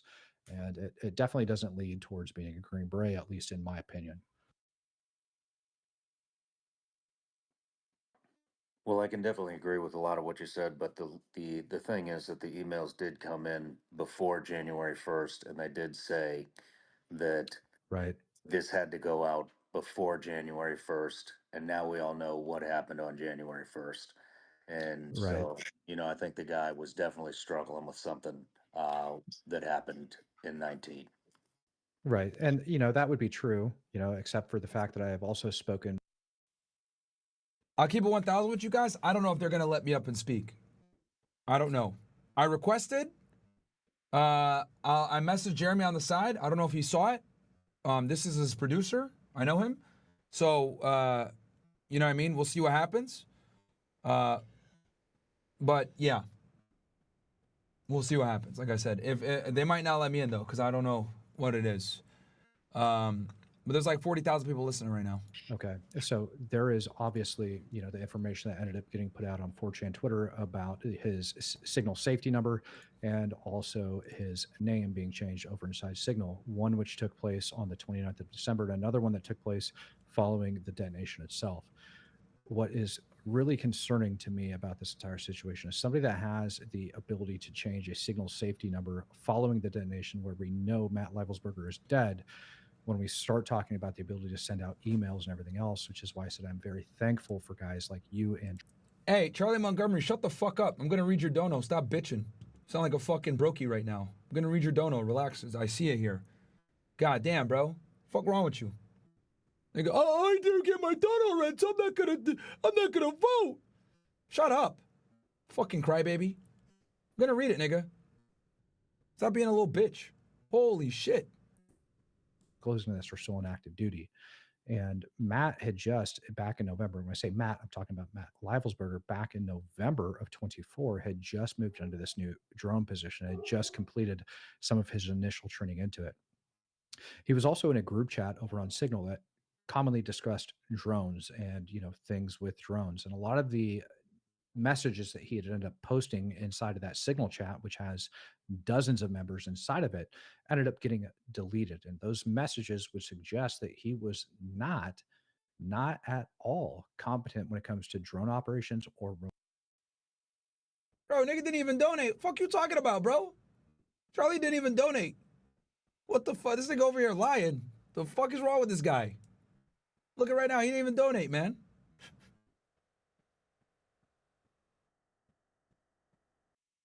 Aware of that, like, welcome to the freaking club, pal. And so there is some very serious issues. So we're not saying that these emails were not sent to Shawn. We're not saying these emails were not sent to Shu. We're not saying that they're not sent to Anti-Hero Podcast, but we're saying these things need a much deeper look taken before judgment is drawn. Yeah, and to echo that plus rehash what I talked about in the podcast, people have asked me my opinion whether this email came from Matt Leibelsberger. And I have said yes. And the reason why is, at least from his phone, at least from his device, the device had access to this. Maybe not from him physically, but from his device. The reason why is because when I saw those Signal chats leaked on the internet, I went into my Signal chat and I showed this on the Shawn Ryan podcast, and I had the same exact matching safety number change on mine. And that took place on... the attack happened on Wednesday. It took place on Thursday. I screenshot that on Thursday, and it shows, you know, safety number, or this happened. He made contact with me on such and such date, and then there was a blank, and then it showed safety number change. And I said, that's the same freaking thing these had. And people said, well, how do you know that Signal chat is from Matt? And I said, because it matches people who knew him.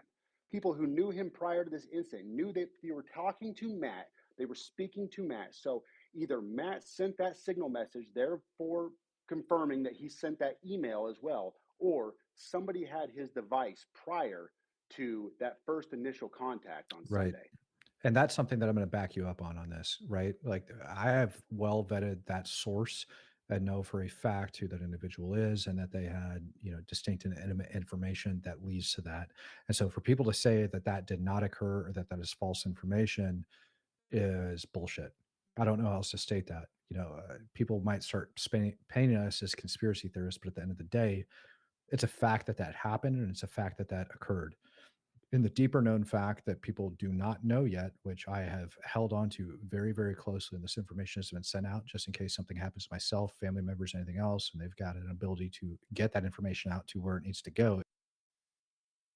Also, I need mods for this chat, guys, because I am going to be going live on this channel a lot, every day, pretty much. So this channel is going to definitely grow. Myron Gaines X, make sure to subscribe if you haven't already.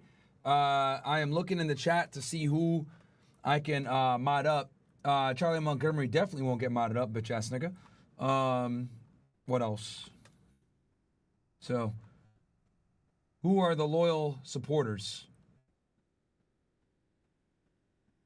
Halal Sneeko? I think I know who you are.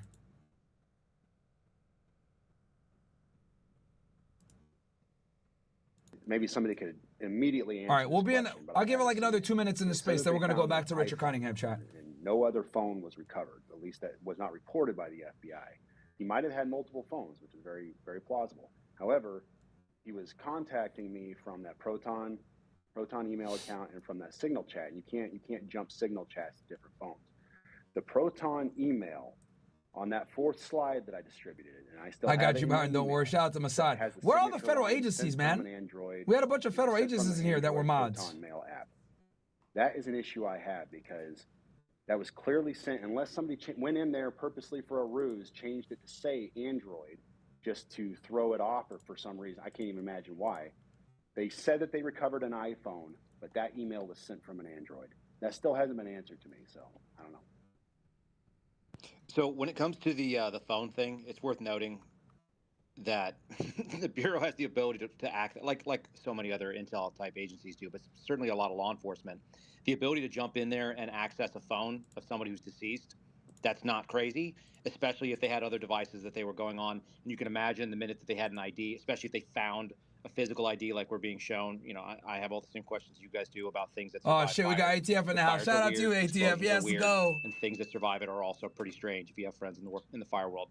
The fact that they would, or the idea that they wouldn't send somebody either in a what's called CART or a CAT. Yes, team if you're a member CastleClub out there member, immediately tell to me you're a start CastleClub. Let me know you're a devices, CastleClub member, trying to and you'll figure out, get because mod once automatic. something happens like that, you don't know If you're a that's the regular only thing CastleClub that's or happening, premium, if let me there's something know. else in play, You'll get if somebody's a automatic. victim, if they're a perpetrator, like all the questions happen as an You'll get automatic investigator, wrench. especially stateside. Oh yeah, So if you become someone APAC, bro, jumping I'll give you a onto wrench. laptop That'll be funny. and being able to access that, somebody accessing another phone that also has the profile. And Sam, I've got Signal, the same Signal account on multiple Julian phones. Reyes, you have got couple devices. I can't remember how many. Are you on But I have CastleClub? buddies who are goofy and spooky, or they just like changing technology, and you'll get them updating, you know, with the same phone number but different phones that they're cycling through. It'll update the safety number. So there are potentially some very exciting reasons why that could be the case. That could be related to the investigation. And obviously, it could also be that somebody had either cracked, hacked, or stolen the device and was operating with it. I think the thing that I was most interested in watching a lot of the online chat, because I watched this, and thankfully, Sam, it sounded like you were tuned out, so good for you. But there were a lot of people asking about the credibility of what it was that you did. Would it be fair to say that on this panel, including Matt, and Matt, it sounded like you had some questions early on, you're fairly confident that Sam received an email and then brought it forward in good faith. Shawn, same story, and everybody. Yeah, if you come in here with funny names, you'll get a wrench. Who wrote the email and whether it's true or not, those all can be debated. But we're not talking about the sort of the integrity or the veracity of the folks that brought it forward in good faith. Would that be fair for everybody? Yeah, Kyle, that's APAC. fair. I mean, I don't think you got a wrench already, integrity APAC. of Shawn can be called into question at this point, or Shu, when it comes down to, hey, this email was sent and received by both of these individuals, along with multiple others, and those statements are corroborating, and they're prior to. And Shu made a very valid point earlier on when he said, look, I would have had to have forecasted this. I have to have, like, his tarot card game has got to be on flipping point. Way low? All right, got you, bro. To have that email sent ahead of time, knowing that this stuff was coming down the pipeline. Right. So it's just inconceivable to myself or anybody else that would be the case. And yeah, there's some locals is other things CastleClub too. You know, if we're sitting here saying that maybe it was or maybe it wasn't Matt that ended up sending that email. Yeah, Supreme Commander, if you get the ATF account, you'll get a wrench. He was going to end up pulling this off. There was 2 references to the email that Shawn and Shu ended up sharing on that podcast, and those 2 references referred to Mexico and his ability to go down and get in Mexico. And of course, what was on his person or within the vehicle when it detonated was a passport. And there's a lot of people that are questioning the military ID and passport for having minimal damage or burn damage that got done to them. And I think it's important, if you want to talk about it, you're more than welcome to, or I can talk about it from a former, law enforcement or 18 Charlie perspective of how things like that could actually survive a blast. It's not inconceivable. It's up to you. All right, we're gonna go back to Cottingham, bro. I know that's one of the other things. I'm gonna mute this shit. I'm gonna put it on the ice for now. We're gonna go back to our boy Richard Cottingham. Make this timestamp for me, chat. Whoever's doing the timestamps, so that people watch this on the replay. They can Oh shit. Case of Angie, we're back in body it. being found on the premises of this particular motel. I think that the fact that he'd use the same hotel is narcissism, and that brings us to the concept of narcissistic immunity. Some narcissists absolutely believe they are invisible, they're untouchable, they're so superior to everybody else that there's no chance that they're ever going to get caught. As if to prove the killer right, identifying a suspect was proving impossible. We had no idea who the perpetrator of the murder of Valerie Ann Street was. In just a matter of days, the Times Square Ripper would strike again, across the river in New York.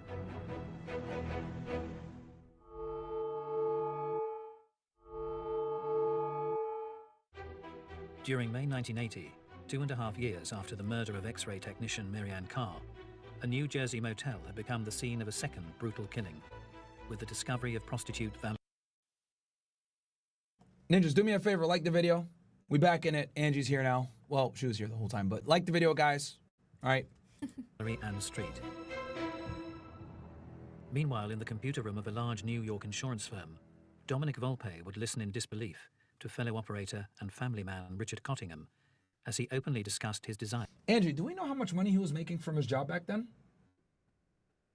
I don't really know. I know that... Can you find out what his salary was? He was probably making a good amount of money being a computer guy back in the 70s. With the DUI, he paid like a $50 fine, and now that $50 is like $400. Really? He only got a fine? He didn't get arrested? Nope, he got a fine. Yo, 1970s were lit. They gave him niggas driving drunk in the 70s? They gave him two options: either sleep in jail for a night, or pay a fine of $50. Wow. And he paid it because what a time to be alive, bro. He had the money. Imagine driving drunk in the 70s, listening to some fucking AC/DC. You get pulled over on the side of the road and nothing happens. You just pay $50, $400 now. That's crazy. Yeah, Angie, I want to know how much money he made back then. Let's see. I'm actually interested. For the city's dark entertainments. He was very upfront about it. He bragged about prostitutes, S&M, gambling, all those vices that he had, he bragged about. Cottingham claimed to be a regular visitor to sadomasochistic clubs. He would describe things that went on there. He talked about a woman that was walking around with a guy on a leash. He was on his knees. He would walk into the bathroom. Cottingham would follow him and watch this. The girl made him lick the urinals with his tongue. He liked the slave thing, you know. What the? Yeah. Bruh, straight pervs, man. God damn. Speaking of which, real quick, let's read some chats for you ninjas. Hold on one sec, chat. Okay, we got Shava, AD, subscribe. Shout out to you. For $35. Welcome to Castle Club, bro. Hazard Des, modding. Yeah, if you're in Castle Club, guys, drop me like your username in the Castle Club chat so that I can find you on the YouTube chat and give you a mod, give you a wrench. That's from Hazard Des. Hazard Des, comment in the chat, the YouTube chat right now, and I'll give you a wrench, bro. I got some money experience. All right, shout out to you, bro. Jabriel says, can I be a mod? Of course you can, Jabriel. Just shoot me your, type in the chat right now, Jabriel, in the YouTube chat. And then we got here Abraham. Myron, can you unblock me on X? I'm about to join Castle Club right now so you can check if you want. You're blocked on X? Nigga, what'd you say? I don't block people on X like that. You must have said something crazy if I blocked you. What's your X account? A bot posting porn. Abraham 6. What is your shit? All right, Jay, bro. I see you right here. I'll give you a wrench. We about to take over, so I need a strong mod squad. Let's see here. Roy Bond said, "Make me a mod." I always super chat CC. Do you?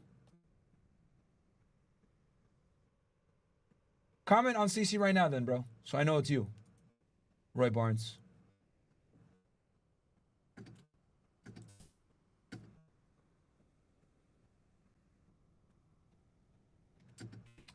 Yeah, Josie, I know you're in Castle Club. I'll give you a wrench right now. Shout out to you, Josie. I saw you defending me earlier in the Twitter space with that fucking Patel.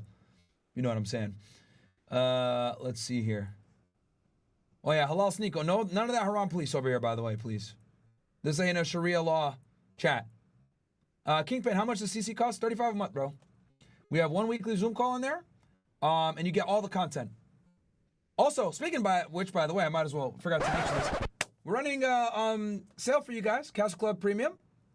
Get in while you guys can, $65 a month. If you want, you can get the deal for the whole year, $500 for the year. Now, if you're not in regular Castle Club, you can go in and get into Castle Club Premium and Castle Club Regular for $900 for the entire year, so you're covered for 2025. As you guys know, we have one Zoom call per week on regular Castle Club where it's an open Q&A. Then we also have specific Zoom calls on certain topics. For example, Fresh gave a lecture on Castle Club Premium earlier today on Instagram for the DMs on Demand guys. So yeah, man, Castle Club Premium, you guys get more Zoom calls. So you get 2 to 3 Zoom calls a week if you're in Castle Club and Castle Club Premium. So get in there, guys. Crazy, crazy fucking value. Let's see here. Let me finish reading the chat. Yeah, Abraham, I don't know what your X account is. So, Angie, can you look in the Rumble chat for me? What? Maybe open up the tab, look through it. You said what is X, Abraham? Turbo the Accord and do highway polls. David A.G. Green, okay. 503 GT says, yo, ninjas, the way things are going, we should consider these movies being played out. Terminator, iRobot, Deus Ex, Machina, and Blade Runner, Cyber Attack with Cybertruck, Lex Friedman dropped the podcast with Zelensky. I know, and I commented under it. I ain't gonna lie, bro. Lex Friedman is one of the most boring niggas ever, bro. Anytime I want to go to sleep, I turn this podcast on. Abram 6 says, Myron, can you unblock me on X? I'm about to join Castle Club right now. You can check if you want. Yeah, but I don't know what his X account is. I need to know his... Alchemist is my X account? It doesn't say. Oh, okay. Alchemist is my X account. I'm the one you call the Somali parent. Even if I'm not Somali, I'm joining CC. Yeah, nigga, you're annoying. I know who you are. You're annoying as fuck, bro. That's why I blocked you, because you're annoying as hell, nigga. Myron, I don't have his salary, but I have what people made back in 1966 per year. Okay, well, like for that job series? Yeah. Okay, and K. Jeshi vindicated me. He says, Myron, your audio should seem to be on YouTube's end. The show sounds louder on Rumble. See, I told y'all niggas. Mark Q says, you should reach out to Shawn Ryan people to get on his podcast. It would be a dope interview. Yeah, I reached out to his people. We'll see. Either I'll have Shawn Ryan on or I'll go over there. Again, I'm a brand risk, guys. You all know that I'm kind of crazy. We'll see what happens. You know what I mean? If Alex Jones is scared to have you on, that means you're pretty based. Yeah, Alchemist, yeah, bro. I blocked you for good reason, nigga. You're annoying as hell. I'll unblock you right now. I don't even find your shit. I don't even know how to find settings and privacy, maybe? I don't even know how to fucking look at your people that you block. Okay. Yeah, let me find you. But you need to sign in. You need to join Castle Club right now, bro. Join Castle Club, and then I will go ahead and I'll unblock you, bro.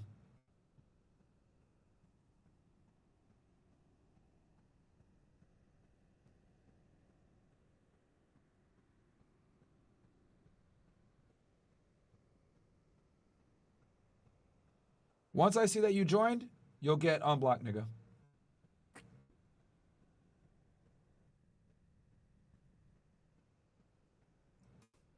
Because you are annoying as hell on Twitter, bro. Not gonna lie.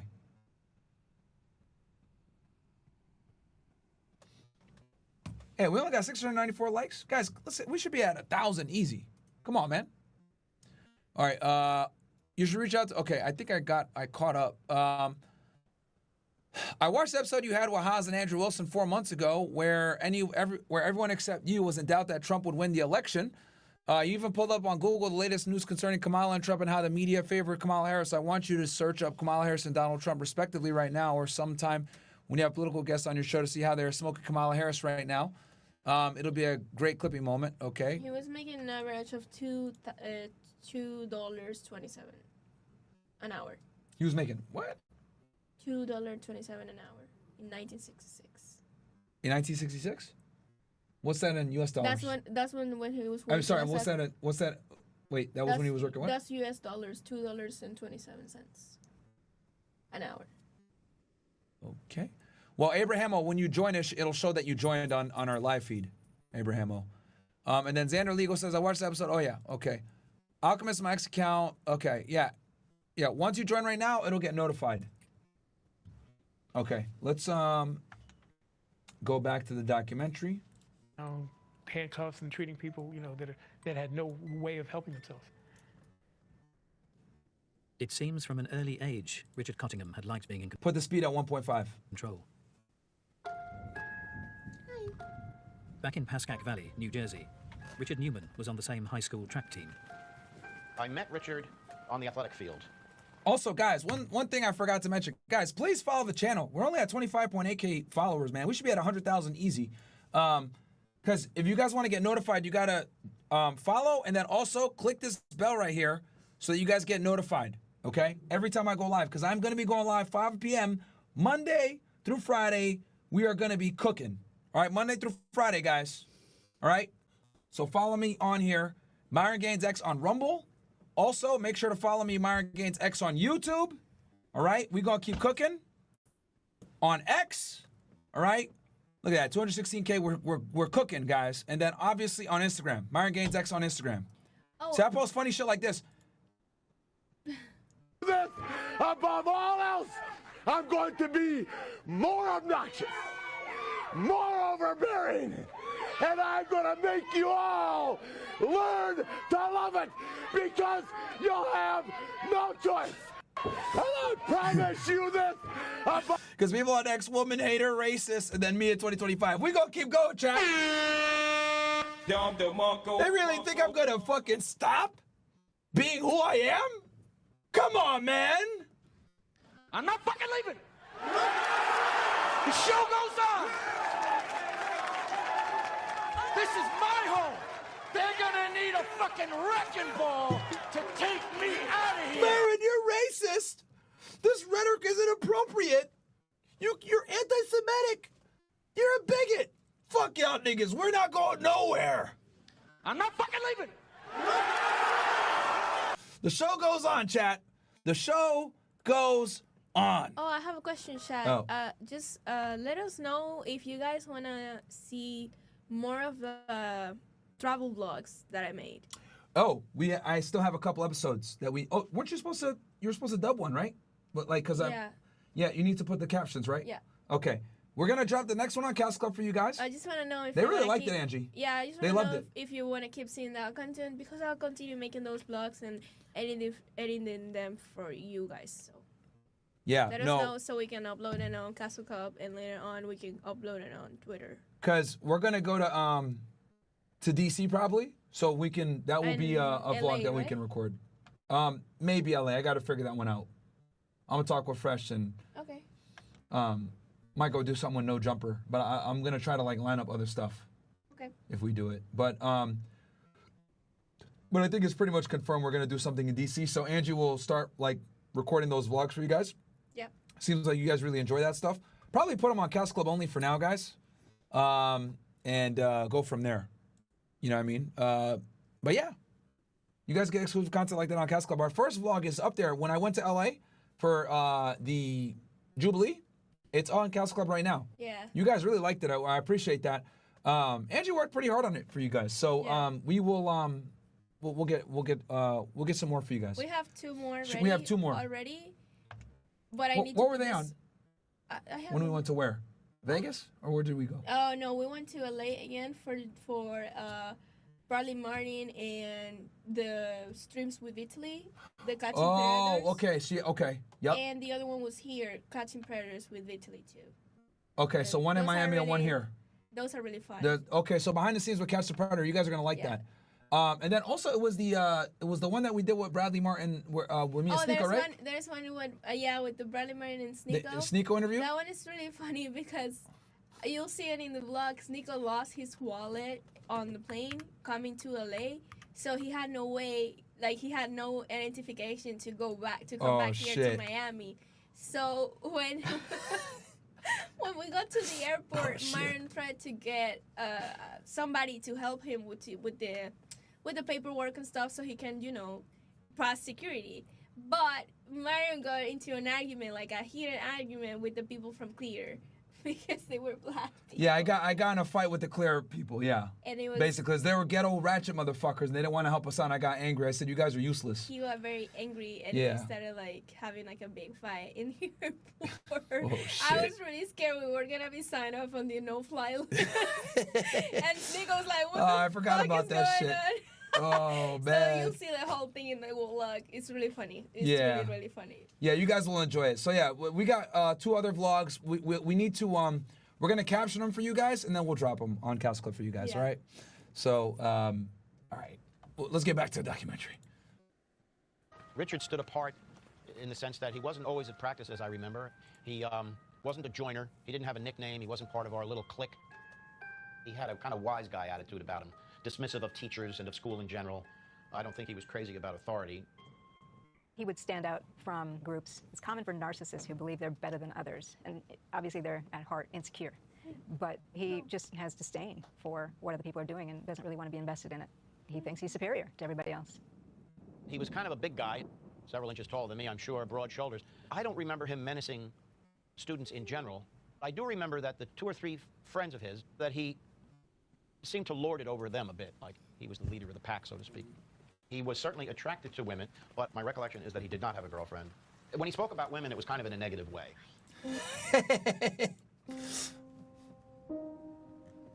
Being in the locker room reminds you of the expression locker room talk.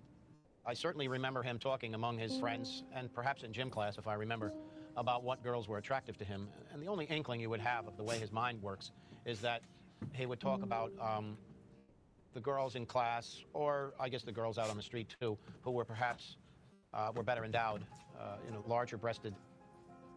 That just seemed to be sort of a key attraction for him.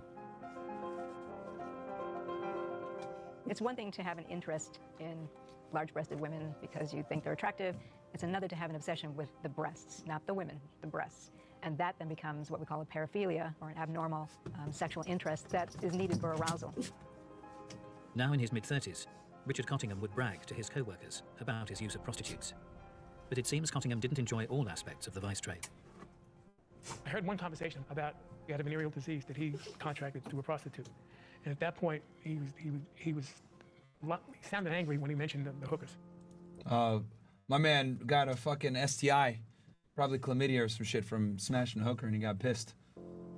Less than 2 weeks after the discovery of the second body at the New Jersey motel, the Times Square Ripper struck again in New York.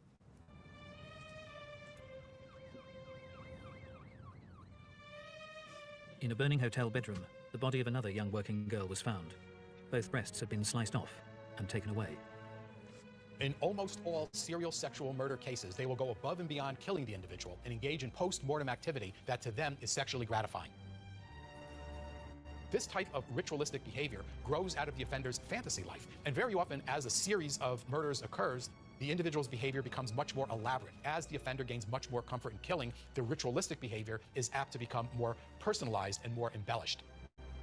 With a depraved killer on the loose, police in New York and New Jersey were in a state of frustration. But then 1 week later, the killer would make an uncharacteristic mistake and reveal himself for the first time. Yet again, the motel in New Jersey would be the focus.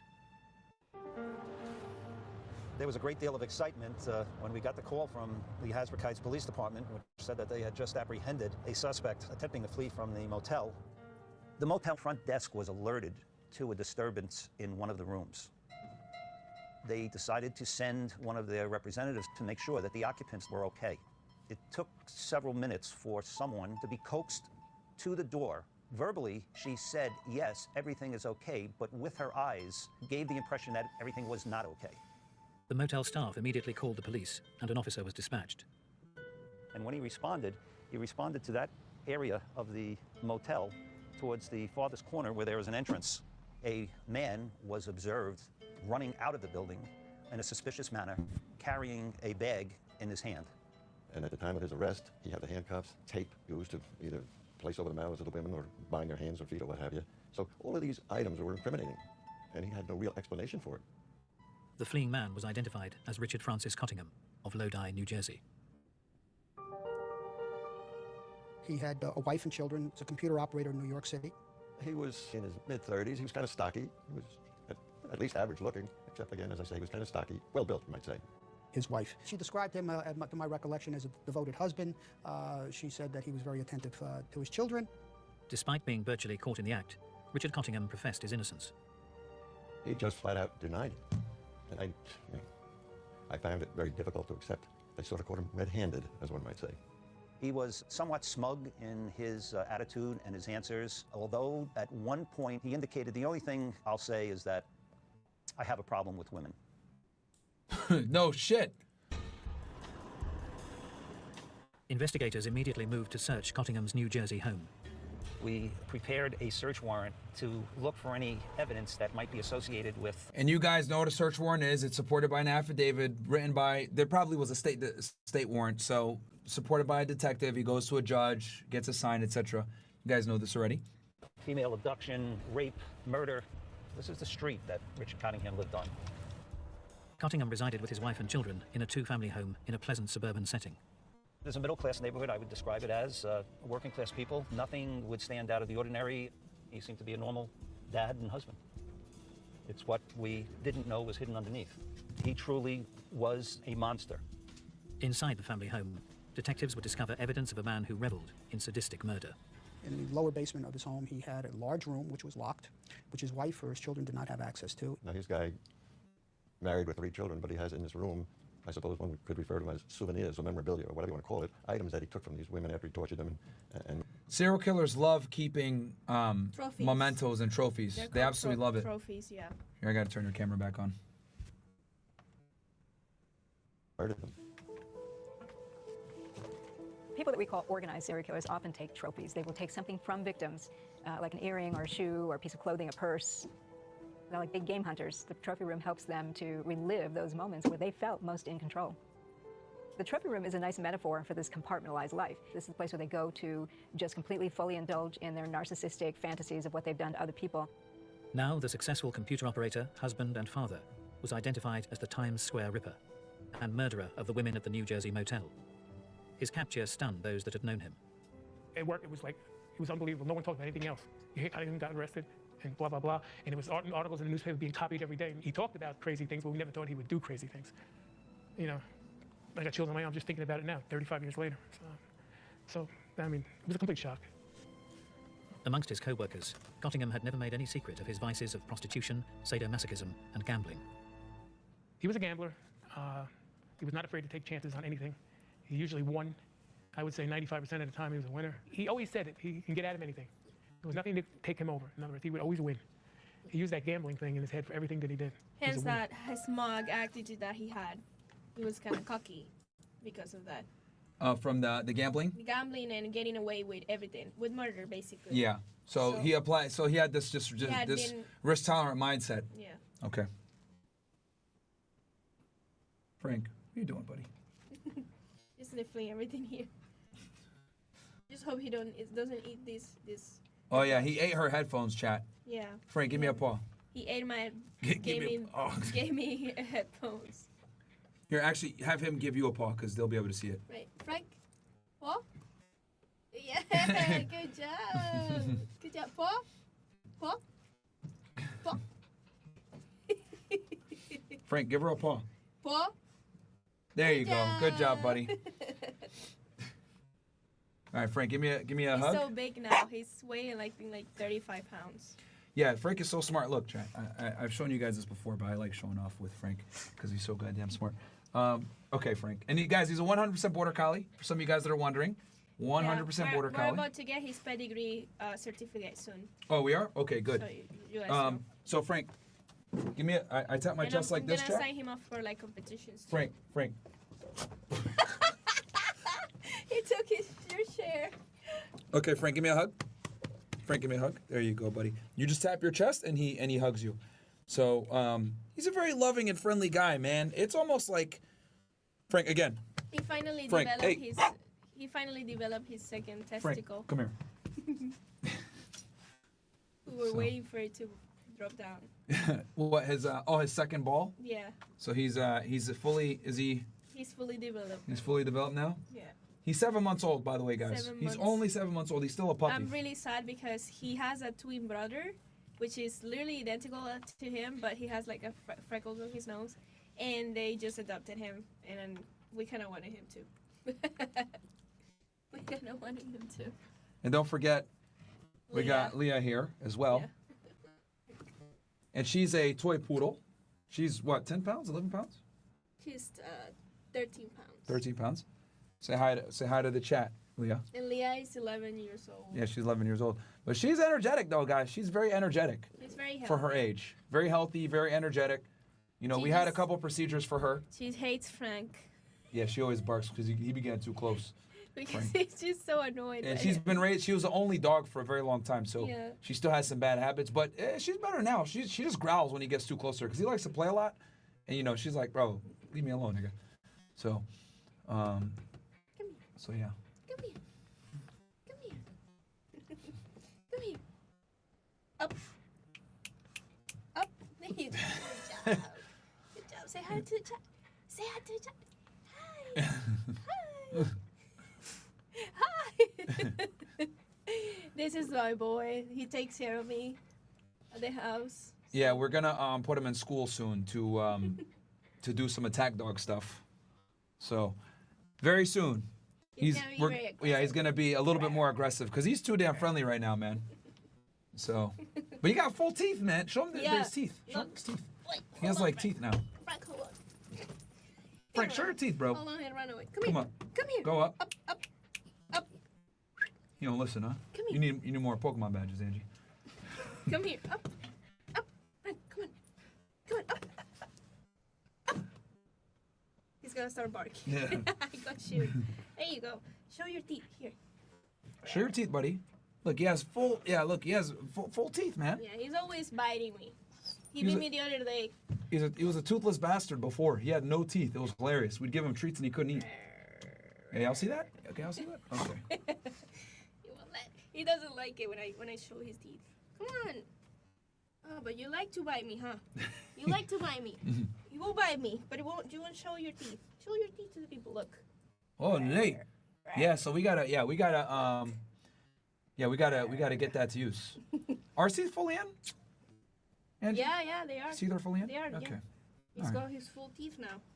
Yeah. They're very, very white, very healthy. Yeah, they're very white, very healthy. You see? We give him really good He food. likes to bite me. We take him to get groomed. I'm a shower him today. Cause he smells like dog a little bit. Myron showers. I shower, yeah. Pause. And give him a shower. Pause. Yeah, but I do shower him periodically. We take him to the store to get groomed, and I also shower him myself. I wash him, and then we have like a whole fucking process where I shower him, and then we clean him right with everything, and then we blow dry him, and then he just sits there like this while we blow dry him. He used to be scared of it at first, but now he loves it. So yeah. I don't think he loves it that much. I think he likes it. He sits there now. He used to be scared when I would play when I would blow dry him before. He used to get scared. Yeah. So anyway, back to the documentary chat. Yes, seriously. Now Richard Cottingham was about to gamble on being able to outwit his accusers and beat the legal system during his trial. He seemed to be a very conscious participant, along with his attorney, taking notes, paying very close attention to the testimony of the victims and of the witnesses against him. You could sense that he was calculating all the time. I came to the conclusion that he was devious at best. After several weeks in court, everybody, of course, the jury, the judge, court officers, everybody sort of had the same impression. Mr. Cottingham was a very intelligent man. He was not as intelligent as he thought he was. He thought he was more intelligent than everybody else. That was part of his personality. Cottingham denied all the crimes and claimed that on the one occasion that he had been caught at the motel with prostitute Leslie Ann Odell, the activities had been consenting. What's more, despite the advice of his lawyers, Cottingham insisted... And also, as you guys know, prostitutes are not considered credible witnesses in court because they're criminals, they're drug users, etc. So they can literally get ripped to shreds on the stand. He wanted to personally take the stand. That was explained to him. You're going to be cross-examined. And there are a lot of And holes. cross-examined, guys, means the prosecutor's going to ask him questions, which is not good at all.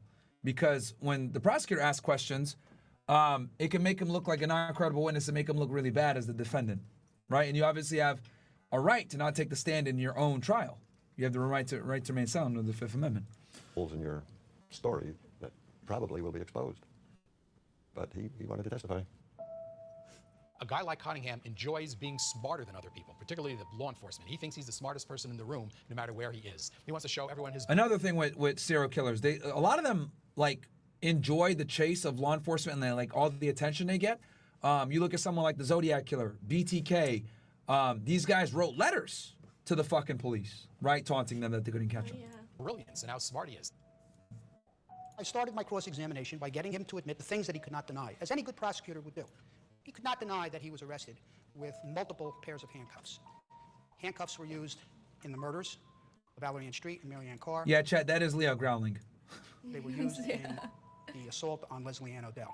He could not deny that he had mouth suppressants. He could not deny that he had a knife, and a knife was used against Valerie Ann Street to torture her on the lower back. He could not deny that. He could not deny that he had the barbiturate pills in his satchel. Barbiturates were used on one of the victims that he had sexually assaulted and thrown on the roadside. He could not deny that he bit Leslie Ann Odell's breasts. He could not deny it because it was in the photographs, part of the assault on Valerie Ann Street. On the stand, Cottingham was forced to admit that he had a fascination with bondage. Oh, you but as the can pressure show those intensified, pictures now, can you? You want me to show these are pictures of this woman? No, the picture, they already showed it. The victims that he... On this YouTube video? It's the ones that he chopped the head off and the hands off. But they didn't show it here, did they? No. You want me to show it? They just show the hotel room. But yeah, but the video you have, sorry, the site The you gave me pictures. actually shows it, right? Yeah. Oh, shit. Yeah. Okay, what I can do is, I'll quickly chat. What I'll do is I'll quickly switch just to Rumble just to show you guys this. So guys, come on over to Rumble real quick. I'm gonna do a quick switcheroo to Rumble just to show you guys this. Don't worry, I'm still gonna.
Only one was identified. The other one was never identified. All right, we're back, chat. All right, we're back, chat. Let me. Holy, that was gruesome.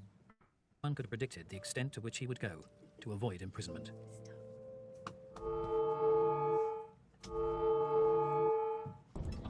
After taking the stand in his own defense for multiple assaults and murders, New York computer operator Richard Cottingham. This nigga Three Diglets said, damn, she ain't got no ass. Damn, what the, bro, what the fuck, man? Y'all niggas are some clowns, bro. What is wrong with you? Three Diglets, man. What Niggas is hilarious, wrong with man. you? Oh Martin, don't forget I need a pup, bro. That's from Gaz. Oh yeah. Don't worry. We'll. I know you said you actually want to buy Frank's son, Angie. If we ever breed, no, all jokes aside, he said he wants Frank's kids. All right, to let you Arc know, Lining says Scott W and Leah, brothers. W Frank. Shout out to you, Arc Lining. We appreciate that. I just joined CC and download a local app on App Store. Do I need Rumble and the local app or just one of them? Well, with a Rumble account, you're able to join in on CastleClub with your Rumble account, bro. Are you sure you signed up, man? Because I would have saw your thing here. Something. Better not be lying, Ninja. Somebody said, "Dad, she got no ass, no head." Yeah, bro, this is a clown, man. Was faced with intense cross-examination. Under increasing pressure, the defendant had revealed a fascination with bondage since his childhood. From everything that we were able to piece together, he had a typical upbringing, a middle class, lower middle class family, very close to his mother. Cottingham had been born in New York's Bronx neighborhood before moving with his family to the leafy Pascack Valley in New Jersey. His home was about 2 miles from where I lived. It was a great area to grow up in. There was plenty of parks and open space. Yeah, this is it here. This is where he lived. a modest home set back from the road. I didn't go in the house, but I remember that this is where he lived. I know his mother was devoted to him. These individuals are in very dark and perverse sexually sadistic fantasies from very, very early on. The fantasy-driven crimes like serial sexual murder begins 10, 15, 20 years earlier in the offender's mind. Cottingham would claim that his deviant desires had grown out of the use of pornography. It's a common trajectory with sadistic sex. See, porn is evil, bro. Porn is fucking evil, man. It really is. Sexual serial murders is to begin with ordinary pornography, even just erotic literature, even just catalogs that show women in underwear. Some people stop at various stages because they don't really like the rest. They're fine with the tame stuff. Others want more, and if that is what appeals to them and excites them and arouses. We got here, Carter FNF says, Myron, if you could swing some debates with prominent feminists or liberals for the solo shows, they might not want to come on FNF, but they might engage with your solo and BW content. Stay tuned, man. I got something set up with Tim Pool and them, so stay tuned. Them, they will continue to get more and more extreme with it. Not all serial killers are sadistic sexual murderers. Those who are tend to become. Also, guys, if you guys don't mind doing me a solid, just like the video on YouTube. Let's get this thing up in the algo. We got more likes than viewers right now. But if you guys don't mind opening up a tab on Rumble and liking the video, we got 3,000 plus you ninjas in here, man. So yeah, like 2,600, 3,000 you guys in here, roughly. So like the video, guys. I'll drop the YouTube link as well for you guys so you can like the video. Very extreme with what they do to their victims. A portrait developed of a monster with a devious method of operation. He would go out on the street, meet these girls, say to them, I want to take you out, not just to have sex in a car or some such thing, but I'd like to take you to a restaurant. I just want a lot of money in a card game or gambling. And he would show them a wad of money with a $100 bill around it. Here he goes, tricking again. Of course, I guess these girls were impressed. They would go to dinner with him, and at some point, he would drug them. Oh, Angie, you said how much was he making back in 1966? $2.27 an hour. 227. How much is that nowadays? Okay, you're gonna do. Okay, cool. That works. He was able to lead them out of the place into his car and take them to a motel and sexually assault them, plus cut them and try to torture them. That's the kind of person he is. As the evidence mounted, Cottingham faced the prospect of spending the rest of his life in prison. Still, by hook or by crook, the killer was determined to avoid incarceration. I had briefly left the courtroom and gone downstairs to my office, and as I came back into the courtroom, I immediately saw the matron in a frenzy, running from the area of the holding cell, and without her saying a word, I knew that he escaped. 26 with 29 cents today. Okay, $26. Okay, damn. I thought he would make more than that. But then again, the cost of living back then was way cheaper as well. But the inflation rate was 2.86. Interesting. During a break in proceedings, Cottingham had decided to make an audacious bid for freedom. Took a jacket and threw it against the sheriff's officer's face, befuddled the sheriff's officer. He was and probably went making out, a little bit one of more the back because stairways. his dad was the vice president. So. Okay. Oh, chat here from Sunday dinner episode. Shout out to the team and like the Rasclot video. You bums, 500 likes. Feels amazing. That's from the Real Bad Man. Thank you, Real Bad Man. I could see him running from the courthouse across the street. We chased him across the street. Another sheriff's officer had spotted him as well, and we both tackled him on the street and put him in handcuffs and restrained him and brought him back to the courthouse. Richard Cottingham would not elude authorities again. He was found guilty and condemned to spend the rest of his life in prison. Cooked. But was this serial sadist mad, bad, or born to kill? What makes them think they're going to get away with it? That's what I dwell on more than anything else. What makes them think they can continue to do it and have this smug attitude and exercise this awful power over people? There's lots of things inside our mentality, inside our personality, that tell us not to do it. If only that's a fellow human being and that they have loved ones at home. Those who are psychopathic absolutely have no remorse for what they're doing. They don't really care about people being in pain. Unless they're a sadist, then they care because they want them to be in pain. So a psychopath and a sadist are not one and the same, but if you get the two in combination, you have a very, very dangerous person. Some people might have trophies for their exploits in baseball or basketball or golf, or awards that they get for community service. These were his trophies. These were his conquests. These were his criminal activities, which he had gotten away with.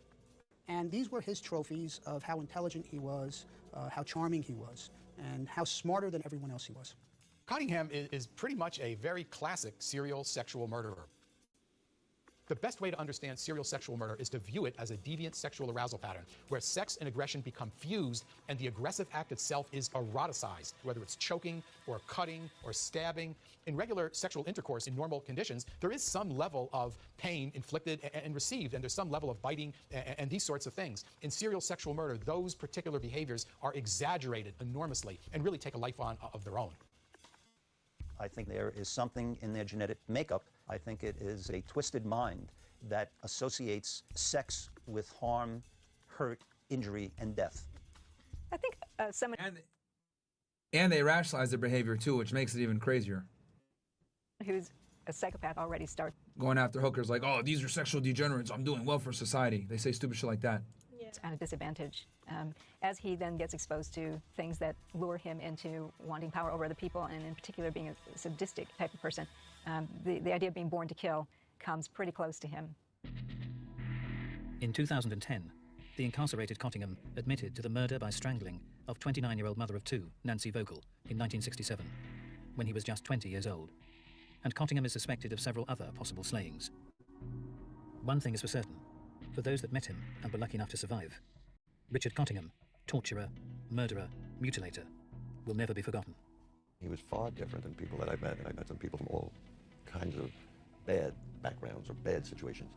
But he, I think, is intrinsically evil. You know, you fool around with hookers, you fool around with nurses, you fool around with this, you fool around with that, fine. A lot of people do that.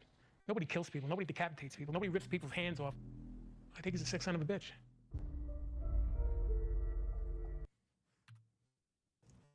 Angie, there was other videos that you had as well. Those are his. This is the serial killer one. We don't need it. The back. You can show the one that is 6 minutes, I think it is. Yeah, detectives interrogate. Yep. That one is good. Okay.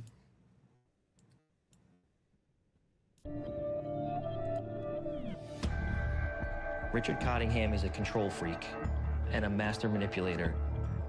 Since 1980, he's been in jail, and every aspect of his life is out of his control except for what comes out of his mouth. He wanted to control everything. He wanted to control the narrative of how he talked about these murders. And of course, you know, that lent itself to how he committed these murders.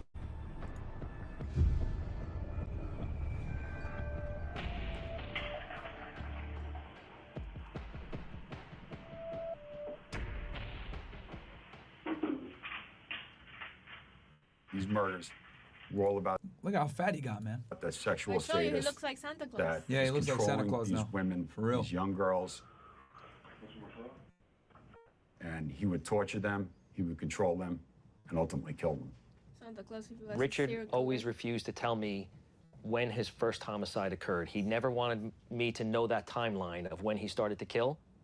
What year is the first, do you think? Do you have it in your head, or you have no idea? Well, I can knock it down to 1 or 2 years. What do you think? How far back? 67. 60, maybe the end of 66. 67. Now It's he a lot of started years of killing. running around. A lot of states still. Yeah. Do you have a number in your head that you think? Did you ever sit back and think about it? It's sad to say I actually couldn't count that high. They start to get jumbled. I would say there's well over 80. You think that many? Well over. I've done some in Florida, Connecticut, Connecticut. Connecticut, Baltimore. a lot in New York, Pennsylvania, New Jersey, They only got him for the ones in New York and Jersey. Baltimore. And remember, this is the 1960s and 70s, so it might be true because they didn't really have an interstate database system where they can track these guys down. Any place within driving distance that was not connected to me, I would try. My whole thing was not to make a pattern, which I never did. And never to try to kill them the exact same way or to, you know, leave a signature. You know? I wasn't stupid, you know. When it comes to What was that in? He did had a pattern. A what? Pat- Oh, pattern. pattern. Yeah, he did have a pattern. I guess he tried to switch it up with other stuff, but yeah. Interview and interrogation techniques. You know, when it came down to... They got him a pizza and some soda. Someone like Richard Cottingham. See that? The rules like kind of all went out the window. Bringing him in and reading him his Miranda rights and using investigative techniques that people have used forever was clearly not going to work with him.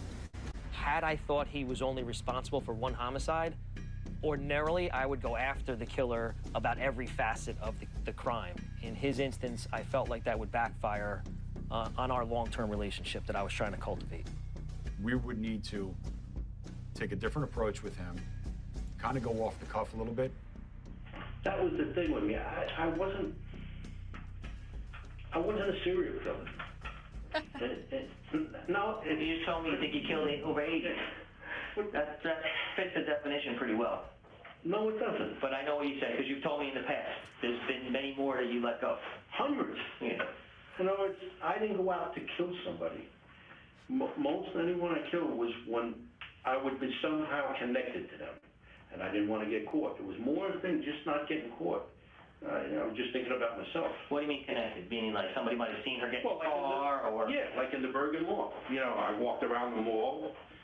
I walked in the park, or walked Oh, that's into actually the parking true, lot. Anybody because could sit in the the car. women that he... Go ahead, Angie. That's actually true, because the women that he killed and the motels that he set on fire and they called the Pr0st, he was actually seen with one of them in a bar the night before actually.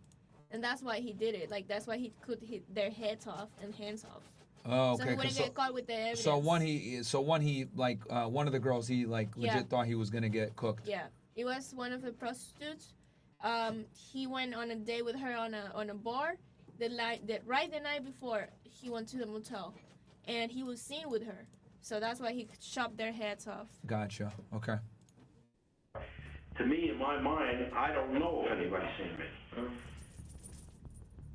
I think every killer has their own kind of moral code that they don't want to get past. And in his particular case, I think he long buried how brutal he was to women in the recesses of his mind. And he constantly downplayed what he did to them. You know, we all had children. That's how they cope. We had young girls that were the same age as some of his victims. And, you know, that makes you sick. You know, it really can make you angry at him, and you want to just shut the door and you want to walk out. But the truth of the matter is that we were doing this for a greater good. Yeah, you have to empathize with these weirdos. So, however much that he would... I remember when we would interview, like, child predators, like, you have to, you know, you guys have seen me do it with Vitali. Like, you have to kind of, like, almost get on their level to a degree.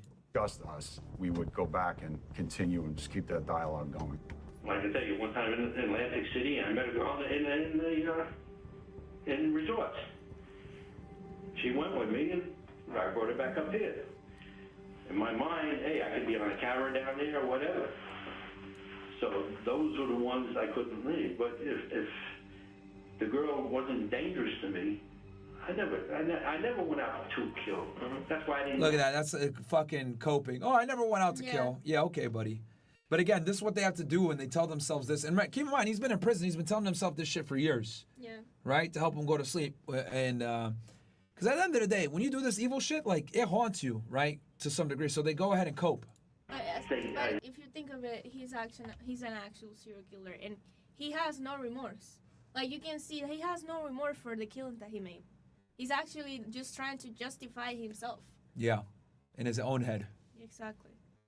I said I'm not really like a standard serial killer. I didn't get no enjoyment out of someone. And that's the truth. Never had no enjoyment. It was very hard. So what was the thrill? Was it more rape? Control? Tying up? The game. It was being able to get away with it. Exactly. The stalking. To be able to do it was like the perfect murder every time. You can tell he enjoyed this. He enjoyed the control over these women. He also they always do. Liked the fact that the police weren't able to catch him. Following the girl into Sears and Hackensack, you know, meeting girls on the roadside. The problem was that with young girls back in these days, they were a little bit easier to engage in conversation than now. they would be hitchhiking. They weren't as acutely aware as what was really out there as is now. But make no mistake about it, Richard loved what he was doing. There is not a chance in hell that Richard Cottingham is going to come to some epiphany and say, I may die soon, so let me cleanse my soul. It's never going to happen.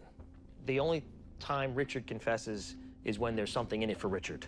Yeah. So I don't think we're ever going to learn of all of his crimes. From his mouth, anyway. After 18 years. You have it. Yeah. Is there anything from here you want me to play? It's kind of like the same thing. Similar? Okay. You can skip it a little so you can see. Was there a part that you want me to? No, it's just like a long interview. Okay. Oh, it's the full interview that they have with him. Exactly. Let's see here. This is the most replayed part. Let's see here. When did you move to Lodi? Move from Lodi? No, to Lodi. So at this point, did you still live in Rivervale? No, I used to live in Little Ferry. Oh, That's right, where okay. he killed the nurse and the other lady. 2 years later. Little Ferry apartments. He used to live there. That's why they will pick up the women that, were walking around there. I told you at the beginning. Yeah. 1970 to like 73, I think. Okay. And then I moved to Lodi. Prior to 70, where were you living? Rivervale. Right, that's what I thought. So when this happened, though, were you living in Rivervale or Little Ferry? I don't remember. I think... Although Cottingham can recall the specifics of his crimes, he doesn't keep track of basic information, such as where he was living at the time. Cottingham took pride and pleasure in his kills, and serial killers often replay them in their minds. Right now on my Patreon, you can watch the most shocking interrogation you'll ever see by far. What happens in this interrogation room is certainly not suitable for YouTube, and it will leave you completely shocked. Go to patreon.com, videos. I definitely wasn't living in Rivervale. Okay, so then you think it has to be after 1970 then? No, I definitely was. Then it would have to be after 1970, the early 70s. Okay. Yeah, I never thought of it that way. No, but because what I did was, see, there's a diner on Route 4. Hey guys, quick little reminder here, guys. We are running a promo for you ninjas, Castle Club, okay? Links are below. 3 different offers. If you guys are a member of Castle Club already, we got Castle Club Premium, $65 a month. You get the High Value Academy added in as well. If you're not a Castle Club member, you can go ahead and get Castle Club and Castle Club Premium together for $900 for the year. If you're already a Castle Club member, you get Castle Club Premium for $500 for the year. And if you want, you could do it monthly. Just try it out, $65. It's gonna go up to $98 starting next week. Okay, this coming week now. So get in while you guys can. Huge value. Regular Castle Club, you get one Zoom weekly Zoom call and a bunch of exclusive content, where there's vlogs and all the other stuff that we have back there, backlogged. And on Castle Club Premium, you get extra Zoom calls where it's one specific area. Crazy value. Everyone that's in Castle Club Premium will tell you guys, man. We got cryptocurrency, getting in shape, Instagram, like dating stuff, everything in there, and it's stocks. We got a guy in there that's an expert with trading stocks. So once a week you get a different call on Premium that is specific in a certain area, and you guys get to ask questions. It's a smaller group of people, so you're able to get more detail. So we really get specific in there. We're gonna have real estate ones, etc. All that stuff is on Castle Club Premium. And then regular Castle Club, you get open Q&A once per week and all the content. And, it's just a great community. You also get a Discord if you're in regular Castle Club, and then you get a Telegram group if you're in Castle Club Premium. You need to be in both, guys. I'm telling y'all. The links are below. Whichever one that you want to pick, depending on where you fall. So get in, my ninjas. It was a pretty... Oh, and if you join now, you get access to the High Value Academy, by the way. It's a course we've only released once. You get free access to it when you join Premium. $65 a month, it's going to go to $98, and then you will not have access to it after we increase the price. Also, keep in mind, you want to grandfather yourself in. So let's say you don't have the money now, at least get in at the 65 price point so you don't got to pay $98, guys. Because we gave way too much value on there for too cheap, so that's why we're bringing it up to $98. So get in now at 65, chat. Get in. Back then, and probably still there. Okay. Which the diner was near the Bergen Mall? What I did was I parked my car. It's a 24-hour diner. That's where I parked my car. But then there's a couple times. So my car would be, if I didn't come back for a day, there's always people coming and going. Then I would go in the diner. Fresh literally just did a DMs on demand call earlier today, and that will be posted on CastleClub. Had use the next page here. It's not much of a diagnosis. Yes. Route 4, I wouldn't be surprised if the diner, there's Forest Avenue go right down to Route 4? Mm-hmm. There used to be a diner on the corner of Forest Avenue and Route 4. Yeah, the building's still there, but it's not a diner. And opposite that diner, if you go across the highway this way... Was there a walkway? Yeah, Yes. Goes over to the Berlin Mall. I guarantee the Berlin Mall. Because that's what I did. I parked my car there and I walked across the thing into the mall. Then I walked around the mall. One of the difficulties of working on older cases is how the scene changes over time. Buildings can be enlarged or torn down completely. New roads can cut through what was once an empty field. A charge for shoplifting at a department store that apparently was only in those like northern states, like it was called Stearns. Stearns? Stearns, okay. Yeah, it doesn't exist anymore. I researched. Yeah, he was charged with shoplifting. Actually, he needed, and then he paid the fine. He paid that fine. I think it was a $50 fine because apparently fines were $50 back then for everything basically. And yeah, they also told him like you can sleep one night in jail or you can pay the fine, and he paid the fine and got. Damn, bro, nobody went to jail back then, huh? Yeah. Yeah. Could you imagine you over here committing crimes and But in that nobody goes to jail. In that parking lot of this. That's crazy. Pay $50 or go get a DUI. That's wild that you could like just not go to jail for a DUI. And from that parking lot of that mall that he did the shoplifting, he also picked up a victim that was found dead there near that mall. So that's when the police started to pay attention to him. Interesting. And waterways can shift or dry up completely. So, and how did you get her? How did you end up getting her back in her car? Anything that helps me? No, she was getting into a car and I just pushed my way in. Okay. That's how I always did. Cottingham often left the bodies at the scene of the murder, but he would travel great distances to transport others. This made discovering a pattern to the murders more difficult. And then you take her car.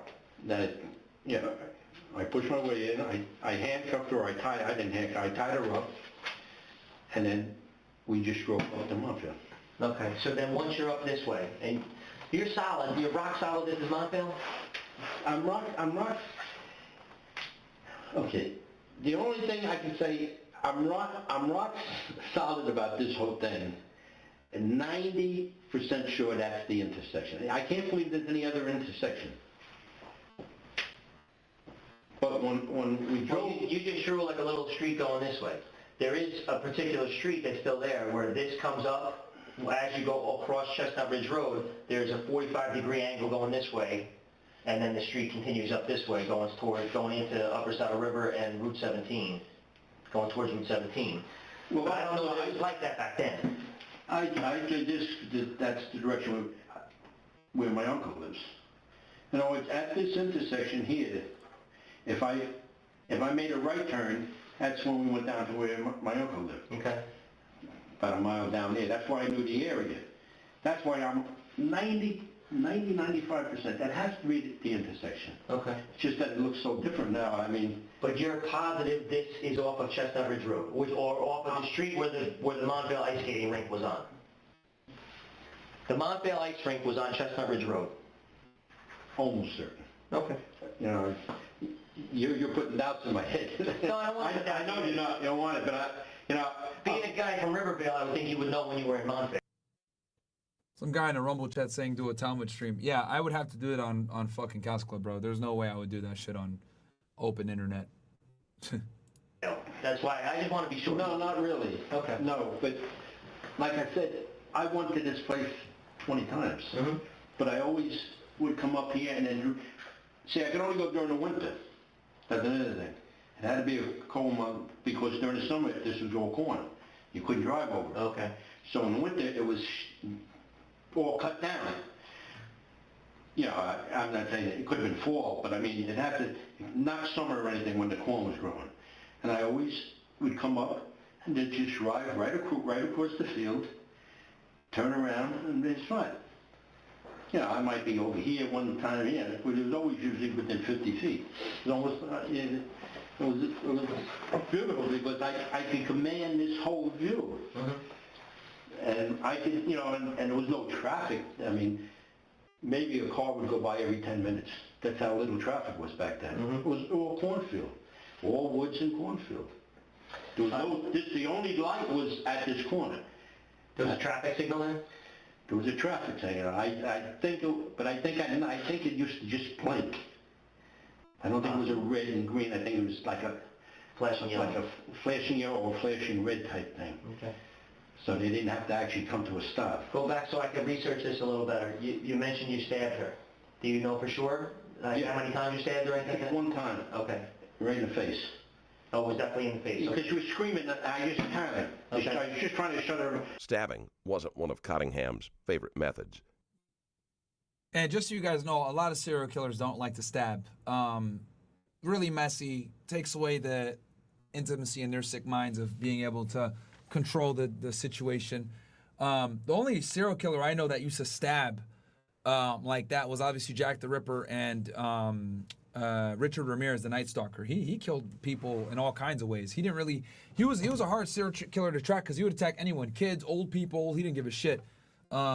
He would shoot, stab. He did all kinds of murders. He was a slasher. Yeah, he was a slasher. He did everything. He shot them, stabbed, killed them, choked them. He would use whatever was in the house. Actually, I think he beat one woman with like a blunt object. Yeah. So with him, he would break into the house with like nothing, and then he would use whatever was there. He liked to inflict as much pain as possible, and usually strangled them. Stop her from screaming. And she would have been tied up in some way? At that point, I don't even know if she might have even been loose. I might have untied her. Because we were in the car for about 10, 15 minutes before that, because I couldn't, I didn't know what to do. I couldn't back out, I couldn't go forward. Right. So I didn't know what to, I didn't want to curl her hair, that, I wouldn't have done that. So, and if the cop car didn't come by, I don't know what I would have done. In fact, I was thinking both of us get out and push the car. I can tell you, she was dressed, and she had a suit on. She had like a suit jacket and a tie. A tie? Yeah, a tie. About how old was she? Early 20s, I would say. Okay. Dark hair. You love dark hair. Ted Bundy did too. The funny thing is, most of my victims die, but I like blonde stuff. So, all right, I have some things to work with on that. What kind of car? Any idea what kind of car it was? I have no idea. Okay. It was a regular. I mean, it wasn't stick, that I know. But now, tell me about the well. How did you ever first find the well?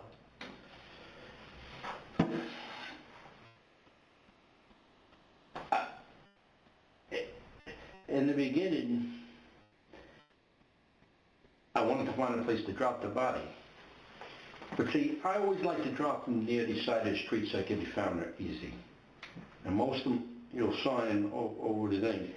Almost all mine were. But in the beginning, I didn't think that way. But then I figured, I didn't want these people rotting, So I got a little settlement. I said, if you drop them near the street, somebody will find them in a day or two. But I might have just got out to take a leak or something. But I walked back. You could walk from this field. This field was all solid.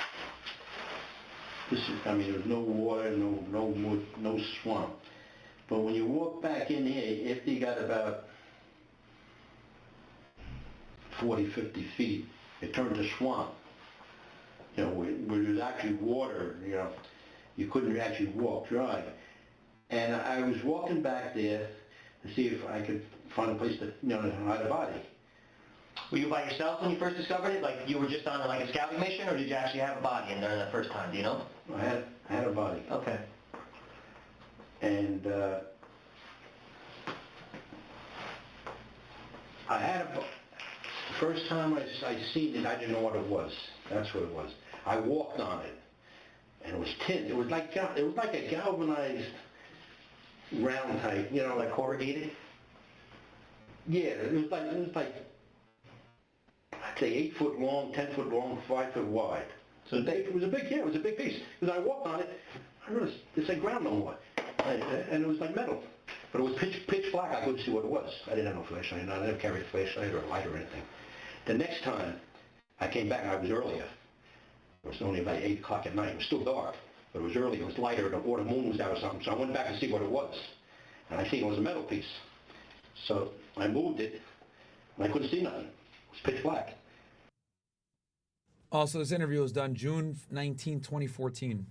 So I dropped the rock. I went down, it sounded like 100 feet, but we're down about 20 feet, 15, 20 feet.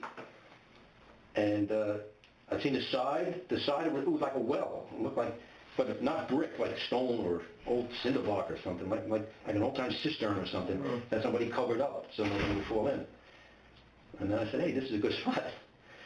And then I remember the 3 girls that dropped in there, and then I said, I started thinking about them rotting there. I said, nah, that's why I started dropping about stuff in the streets. So you only used that well for 3 bodies. 3. This would have been the 4th one, but she got away. I don't know if I was going to put her in there. Because after those 3 were in there, I went back there many times, but I never put nobody else in there. Okay. So I don't know. It wasn't always planned. It was, you know, just how things came out, you know. I don't know if it just looked different to me that time. I thought I might get stuck. That's why I went around the other way. I would have went back. I don't know if I would have dropped her in the well as the 4th one or not. But I brought quite a few others after that I didn't. After that 3, I never went back to that well. But you would go back to this field. Oh, then yeah. And then you would just go dump the body somewhere else. Right. Okay. The three girls that are in the well. Any ideas to help with those? Like, do you remember them at all? No. Where they came from? How they were killed? Anything? One was a hooker. Many of Cottingham's victims were prostitutes, as most did not question him about meeting in out-of-the-way locations. One was a hooker that I picked up in Middle Ferry. There was a hooker bar there in Middle Ferry I used to go into. And I'm pretty sure. And one was a waitress. I remember she was a waitress. From where? I don't know. Local in the area, but I don't know where. I think she was young too, I think. I'm not sure. And the other girl could be a blonde from Atlantic City, but I'm not sure. That's what I'm saying.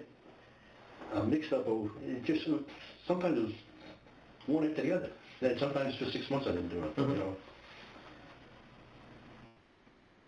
What would have made you bring a girl from Atlantic City all the way up here? Did you go down there? Yeah, I was in Atlantic City. What would have made you bring her all the way up here? So that's where I brought them on. That's what I'm saying.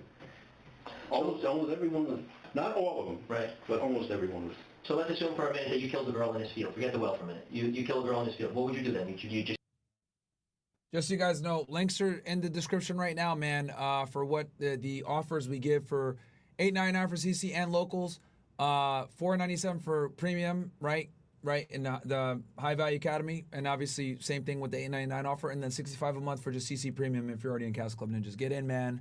It is the best deal of the year. Help you get your 2025 ready so you stop being a brokey, fat, poor, whatever you are. Take a dead body, put it in your car to go dump it somewhere? Well, I would, if I was in her car, I would just go different places. You know, I've gone up to New York City. I've driven from there all the way out to the end of Long Island. How would you get back? What? How would you get back? I would just drop the body and then come back with the car. Okay. And drop the car wherever. Sometimes it would be in my own car. But I never drove my own car across there. I was always afraid to get stuck. I always knew if I got stuck, I could just run. Right. I never took my car in there. Like I said, a lot of times I would leave it in the 24-hour time. It was beautiful. Car can stay there forever. Right. Nobody ever know. Nobody looked for it, and I'd always. For all my CastleClub guys, I gave you guys the checkout link if you want to get in for the year for only $500. Crazy ass deal. Or if not, at least lock in at the 65 price point, guys. It's going up For all my Castle Club ninjas, it is going up. I want you guys in there. You guys are going to get even more value in there. So 65, get in now. Drop the link in there for you guys. And then if for all you guys that are like not in Castle Club or whatever, you can get in for 900, cover everything all together for 1 year, guys. One-time payment, man, for the fucking whole year. Ninjas. So, jump in. I always knew once I make it back to that diner, I'm okay. And that one on Route there had a big back parking lot. Had a little small one on the front facing the Route 4, but in the back was enormous, like 70, 80 cars could fit there. It was a good, nice diner. Good food in there. But I always figured that's why nobody ever knew what was going on, because I would drive 3 hours out to Montauk, everybody there. Next time I'd go down the turnpike until I couldn't go no further, Joe. And I went ahead, I got you, I pinned it right there, guys. $65 for a month premium. Try it, man. Before the price goes up to 98. You don't got to do the year. That's fine. No problem. But just get in at the 65 price point, man. I want you guys to get in. Get the High Value Academy completely free. At least get that. It's a crazy offer. I'd be pushing it that hard if I didn't want you guys to win. So get in, guys. Everybody did. So never connected, never 2 or 3 until the very end where I got started getting stupid. What do you think, what year is the first, do you think? Do you have it in your head, or you have no idea?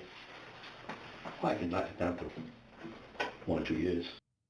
It's pinned in both chats. And then this is actually where we picked up last time when he with this thing. So I am going to end it there, chat. The Shawn Ryan space ended. Andrew, what are your parting thoughts here? Well, no, I'm really glad we did this.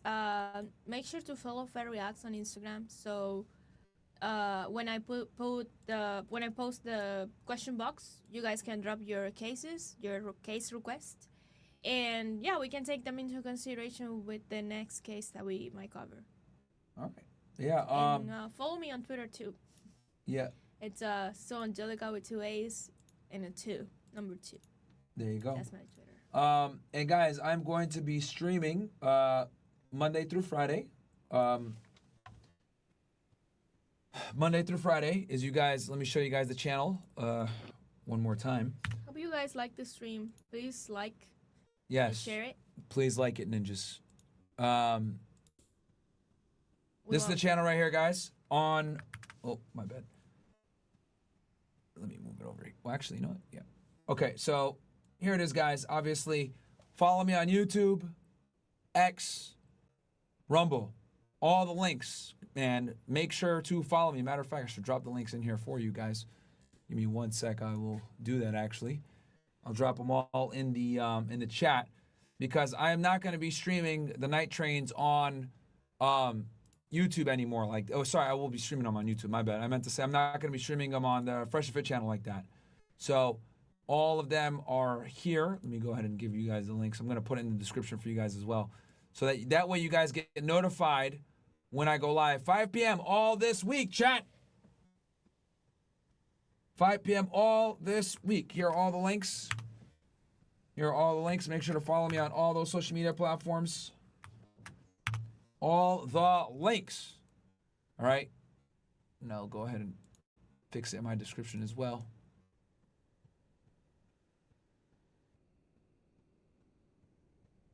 All right. Let me put that in here for you, ninjas. We got all the, I'm going to put the timestamps and also all my social media stuff. I want you guys to absolutely be able to see when I'm live. But yeah, Rumble, X, YouTube, Instagram. I post funny shit like that on Instagram too. So, guys, make sure to check out all that stuff. I'll be live tomorrow at 5 p.m. Right? Rumble, X, YouTube. Oh, also, I mean, you guys might as well. Let me get my TikTok. It's Van Myron Gaines. Boom. This is me right here. So make sure to follow me on here as well. And we got what is it? Fed Reacts HSI? Fed Reacts. It's just Fed Reacts. Here's the one that Angie runs. Oh, I said, what the? Why didn't it make it red reacts? What the fuck? Fed reacts, boom. Oh, damn, Andrew, you got 37K? You can also do that's Fed reacts HSI side. You know, I need to log into that account. Oh, shit. I don't know how. Oh, you don't have it? No. I could have sworn I had the logins for this. The What? second one. This one? I want this. This one, the one you run? Okay. So this one is the one that Angie has. We got to get into this other one too then. Yeah. Because I had someone do it. And that, yeah, and then, well, you know, let's see. If I type in Myron Gaines, what comes up? Nothing. All right. Shout out to Myron Gaines updates. See, this guy took my name, man. Damn, I'm all the way down here, bro. This is fucked up, man. Yeah, Myron Gaines X is my main one that I actually have access to and shit. And we're gonna get access to the other one, and then you guys obviously got the FedReacts one that Angie has. So, yeah. Follow the Instagram. Follow the Instagram and follow Myron on Twitter. Follow me on Twitter. Yep. Twitter is where I'm mostly active. I be cooking on there. Follow the dogs. Leah. Oh yeah, Leah and Frank. On right. Instagram. That's another one. Bro, I just joined CC. Check in on Block Me. How do I? Okay, bro. What is your username so I know? Why do you have so many people blocked? Only him. He's the only one I got blocked. Oh, he's that's annoying. the same one? Yeah, it's the same guy, yeah. Oh, okay. Only him because he's annoying. All right. Let's see here. Bro, join CC and unblock me. Let me look here and see if you actually did join Ninja. What is your email, Alchemist? What is your email? Angie, do you see it in the chat? Your boy Lem says, Myron, what's good, man? I saw a reel on IG about a... Oh, my God, bro. What the fuck? Doesn't anything on the shot. Man, bro, you guys know I'm live on fucking YouTube, man. Okay, I gotta... Yeah, I'm just not gonna be put... I'm just gonna read it first. What happened? Nah, I put some stupid shit in the chat. This nigga, man. All right. Simma. Appreciate that. Alan J. Simpson. Abraham. I did join CC. You could check. All right, Abraham. No, but he hasn't dropped. Alan J. Simpson's deal Myro. What the hell? What are you talking about, bro? Hey, man, Simon Son of America coming on podcast. I said earlier that he's trying to do something with Charleston White. That would be legendary. I'll see, man. I'll try to make it. Try to connect the two.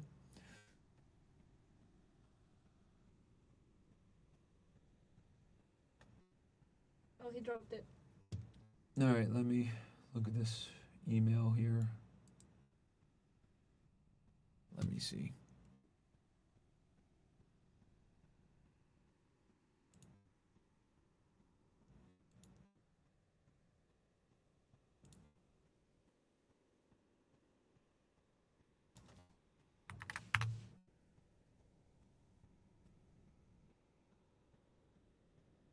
All right.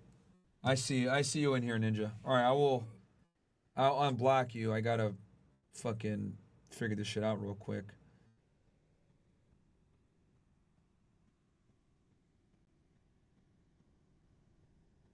Hold on.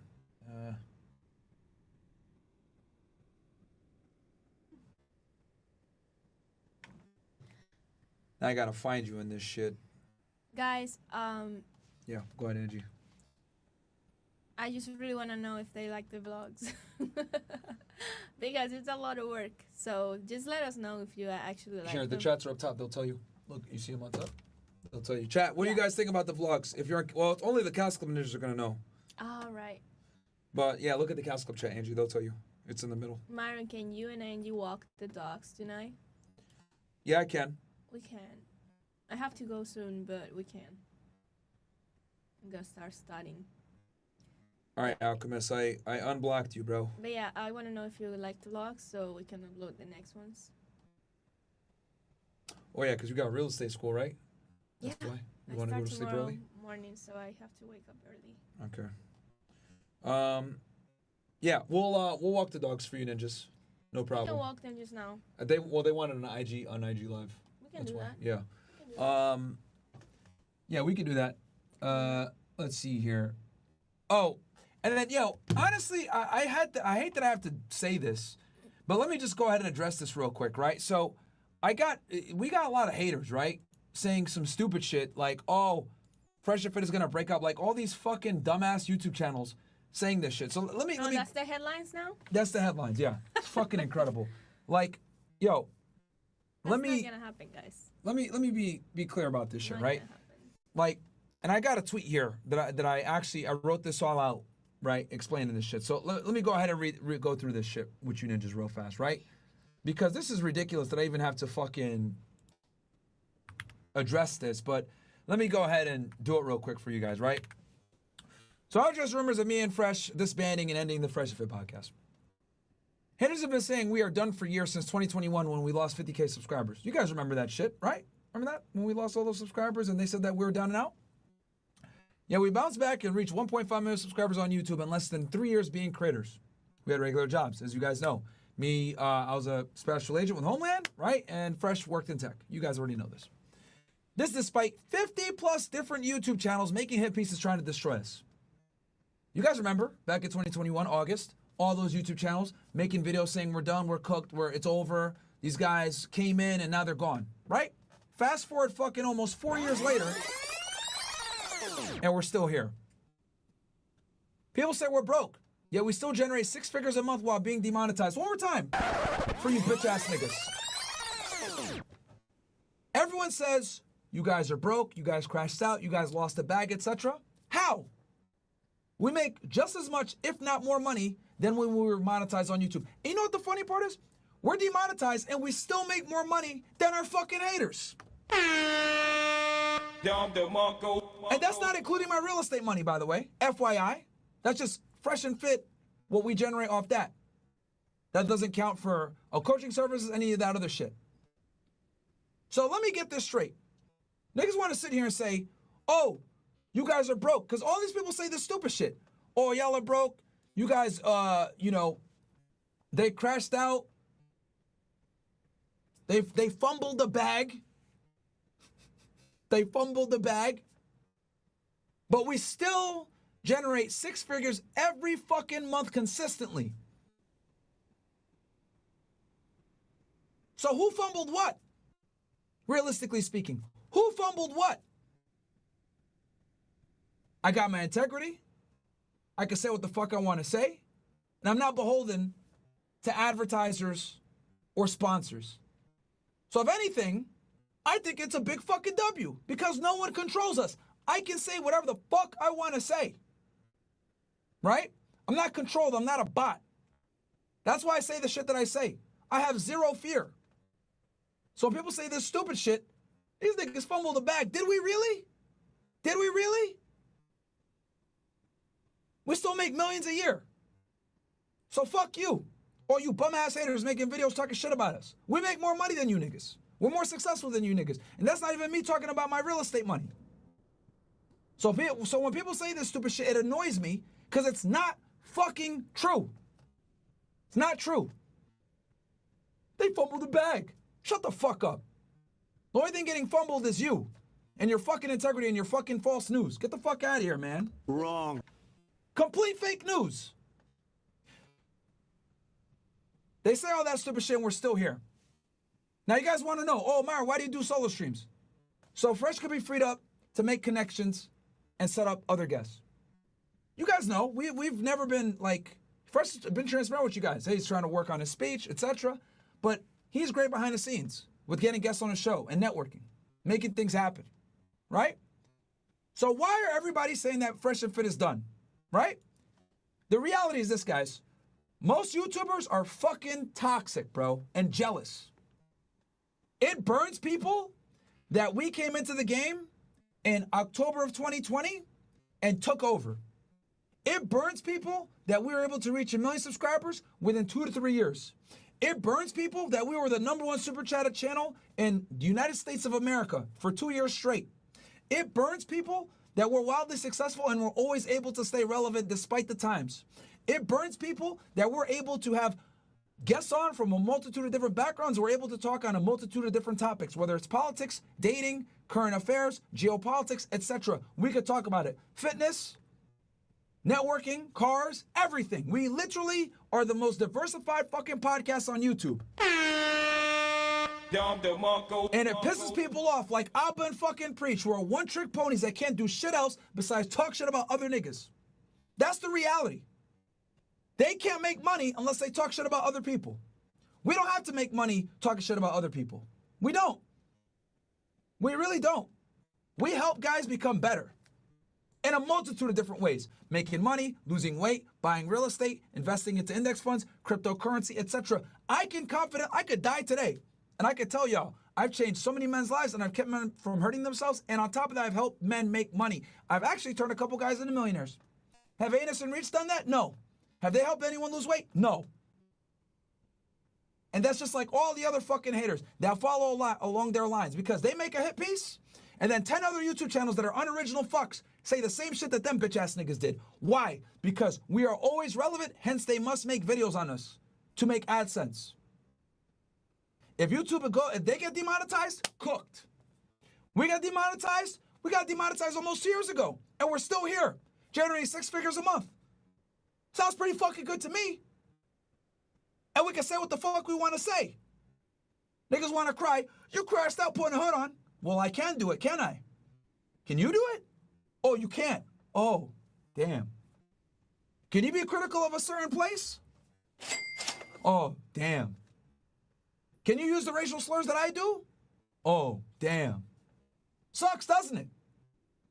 What you're mad about is that we're free and we can say what we want to say and we still make more money than you bitch ass niggas. That's the real reason motherfuckers want to sit here and say, you guys crashed out. Did we really? Did we really? You fumbled the bag. Did we really? YouTubers are cancerous, jealous people, and most y'all niggas never had a real job prior to doing this internet shit. I did.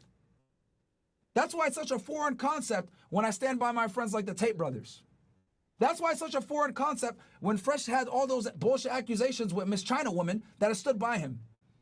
People tell me that I'm loyal to a fault. Really? That's where we are? Where we take a trait like loyalty and we say, oh, you're loyal to a fault.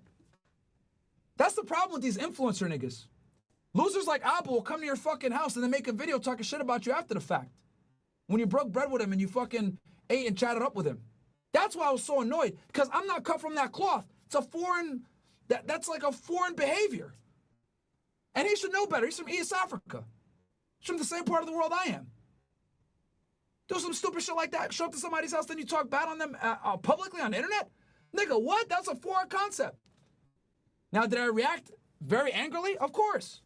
I'm not an internet guy. I responded like, bro, what the fuck is this? And 3 years later, still making videos talking shit. They've made 70 plus videos on us. Oh, we made $1 million off Fresh&Fit. Cool. We've made a lot more money off y'all bitch ass niggas because you guys give us the free advertising. A lot of your fans come to watch our shit because you guys provide no fucking value. You guys are one-trick ponies doing the same shit for 10 years. Failed fucking comedians. Fat piece of shit. Losers. Nobody wants to be like y'all niggas, and that's the cold hard facts. Nobody wants to be a fat loser slob that has to comment on other people's shit to get views. That's the reality, motherfucker. Ain't nobody going to Abba for life advice. Ain't nobody going to Abba to buy real estate. Ain't nobody going to Abba to fucking figure out cryptocurrency or lose weight or get a bitch. Nobody. Fucking nobody. The only time anyone's going to go to you is if they can look like a homeless person. Hey, help me out with my drip. I want to look like I'm fucking homeless sitting in front of 7-Eleven. That's the only time niggas are going to come to you for any consultation, nigga. That's the reality. You're a fucking coward. I've been telling you for years. We can go ahead and box it out. Stop pointing it off on your retarded window-licking friend Preach. You deal with the fucking consequences. You're the one that talks shit. You're the one that makes the videos. You're the one that has a problem with me. So settle it like a man. Settle it like a fucking man. Or you can just keep making videos, which you're going to do. But that's fine. I'm going to run into you in person one day. It's not going to be good for you.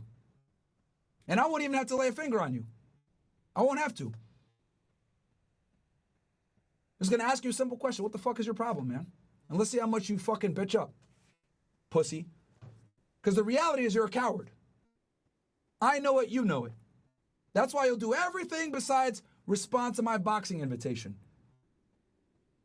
Because you clearly have a personal problem with me for some odd reason. 70 videos, you're obsessed, bro. You're obsessed. I made one video response, and your bitch-ass fans went ahead and took it down. They mass reported. As much as you want to sit here and say, oh, no, they mass reported. They took it down for hate speech. For me, roasting you niggas so hard. So could reach out to you. We could do a culture war. I don't give a fuck. But you know that you're scared. And you guys are pushing all this bullshit about they fumbled the bag. Guarantee we make more money than y'all niggas. Guaranteed. Because we add value to people. We help people. We help them get out of dark places. When you help people, they help you back. Despite the fact that we're demonetized, we still do better than most other fucking YouTubers that make that have entire channels dedicated to shitting on us. Because we give a fuck about the people that support us. We support the people that support us. You want to go ahead and take some bullshit? Oh, yeah, y'all had a yacht party and it was no girls there. Okay, nigga. It was a 3-to-1 ratio, but you guys want to go ahead and pull clips to make it look like a certain way. That's all you guys do. Smoke and fucking mirrors. You guys are Kamala Harris. Male versions. Editing shit, jump clips, all this other bullshit. But the reality is, you guys are insanely fucking jealous of our fucking success. I should have known that shit when your snake ass walked to our studio the first time and said, damn, y'all got a great operation here. I should have known back then that you were fucking plotting and you had some jealousy in your eyes. But I gave you the benefit of the doubt because you came from the same part of the world that I did. But what can you do? You're the type of guy, you'll shake someone's hand and you'll fucking go ahead and backstab them when you get the chance. You're a fucking slimy piece of shit individual. And that's the truth. I think the world already noticed that. I would never go to someone's crib, do a video with them, and then make a hit piece talking shit about them after. You preach integrity. All right, bro. That's not integrity whatsoever. That's not integrity whatsoever. You don't got to be my friend to have common decency and respect. And that's the fucking truth that you won't tell your fans. Anyway, a lot of our haters, like you guys can see here, never reached 1 million subscribers or it took them 10 plus years to do it, like Anus and Reach. We're still here and we're going to continue to stay here. We're not going anywhere. And 2025 is our year. We're taking over. You motherfuckers are going to see me everywhere, whether it's X, Instagram, whatever. And that's despite the fact that I've been banned like 10 times on Instagram. Still fucking cooking. Reels getting crazy engagement. X getting crazy engagement.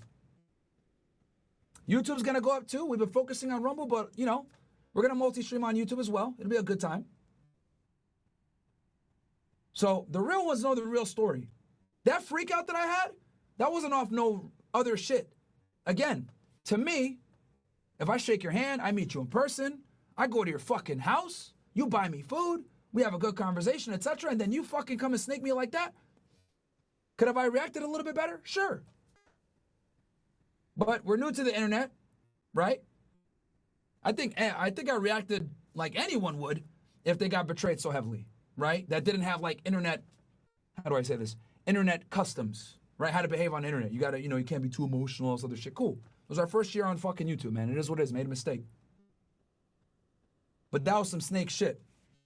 Big snake shit. You know? I don't badmouth and shit on people that like I get along with and I've worked with in the past. Just don't do that shit.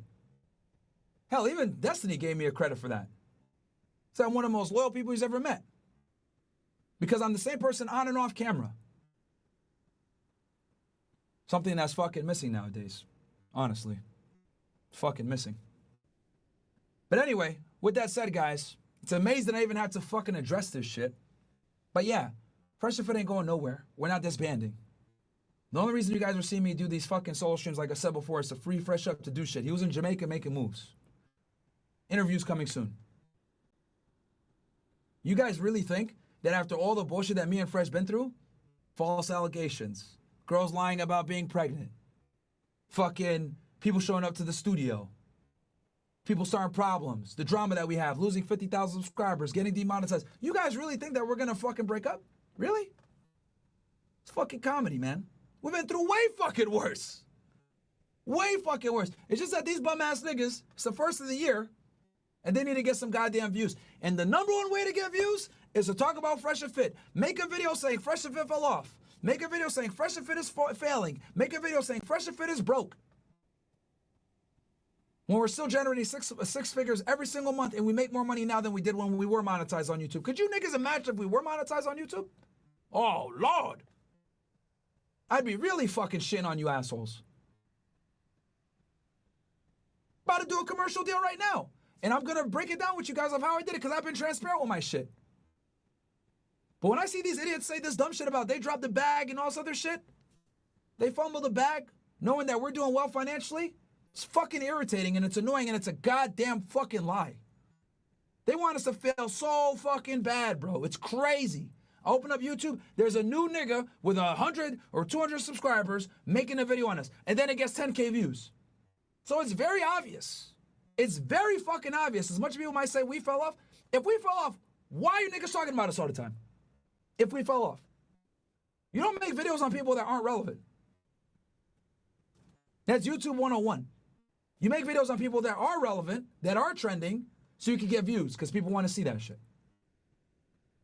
But I'll be fucking damned if these losers, these brokies, these dorks, these talentless fucks are going to come in and say some fucking bullshit about, oh, these niggas crashed down, fumbled the bag or whatever. No, we didn't fumble shit. We're doing fucking fine. And we didn't have to, and most importantly, not only are we doing fine, we didn't have to sell our souls to be doing fine. We don't got to worry about sponsors, YouTube AdSense being like a certain way. We can say what we want to say. We can criticize certain things. We can talk about certain topics that are taboo. Thank God for Rumble and CastleClub. Down the market for you ninjas. Down the market. Because the real niggas are all on CastleClub and they're all on Rumble. So no, you bitch ass niggas fumbled the bag because you guys are stuck on fucking YouTube and you niggas got to talk shit about us on YouTube to make money. So who really fumbled the bag? Now you guys are in a perpetual fucking cycle where the only videos that hit are videos where you talk about Fresh and Fit. And the thing that's gonna suck is when we take over 2025, you niggas are gonna look really stupid. And the video's gonna age poorly. Are you gonna continue to be able to make reaction videos say we're falling off when we're more relevant than ever before? So who really fumbled the bag?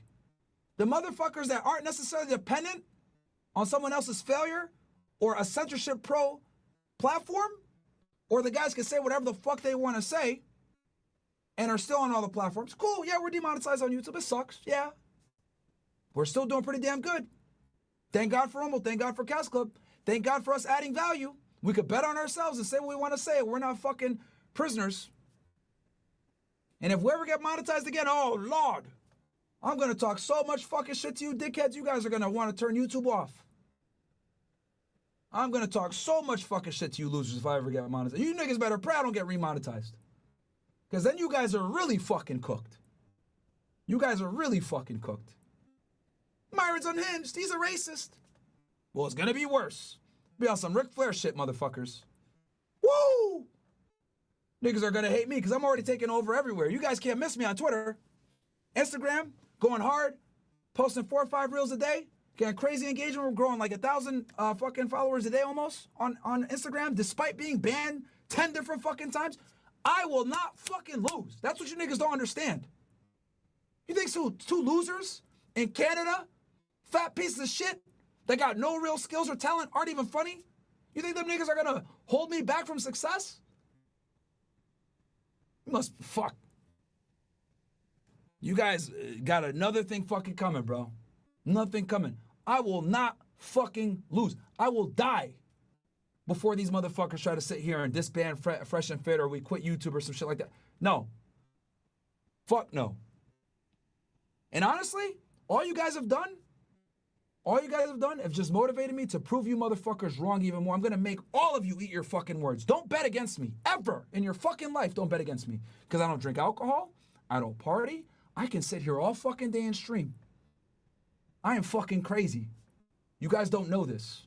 I am fucking crazy. I will do whatever it takes to fucking win, and I'll do it with my integrity intact. We will not fucking lose. 2025 is our year.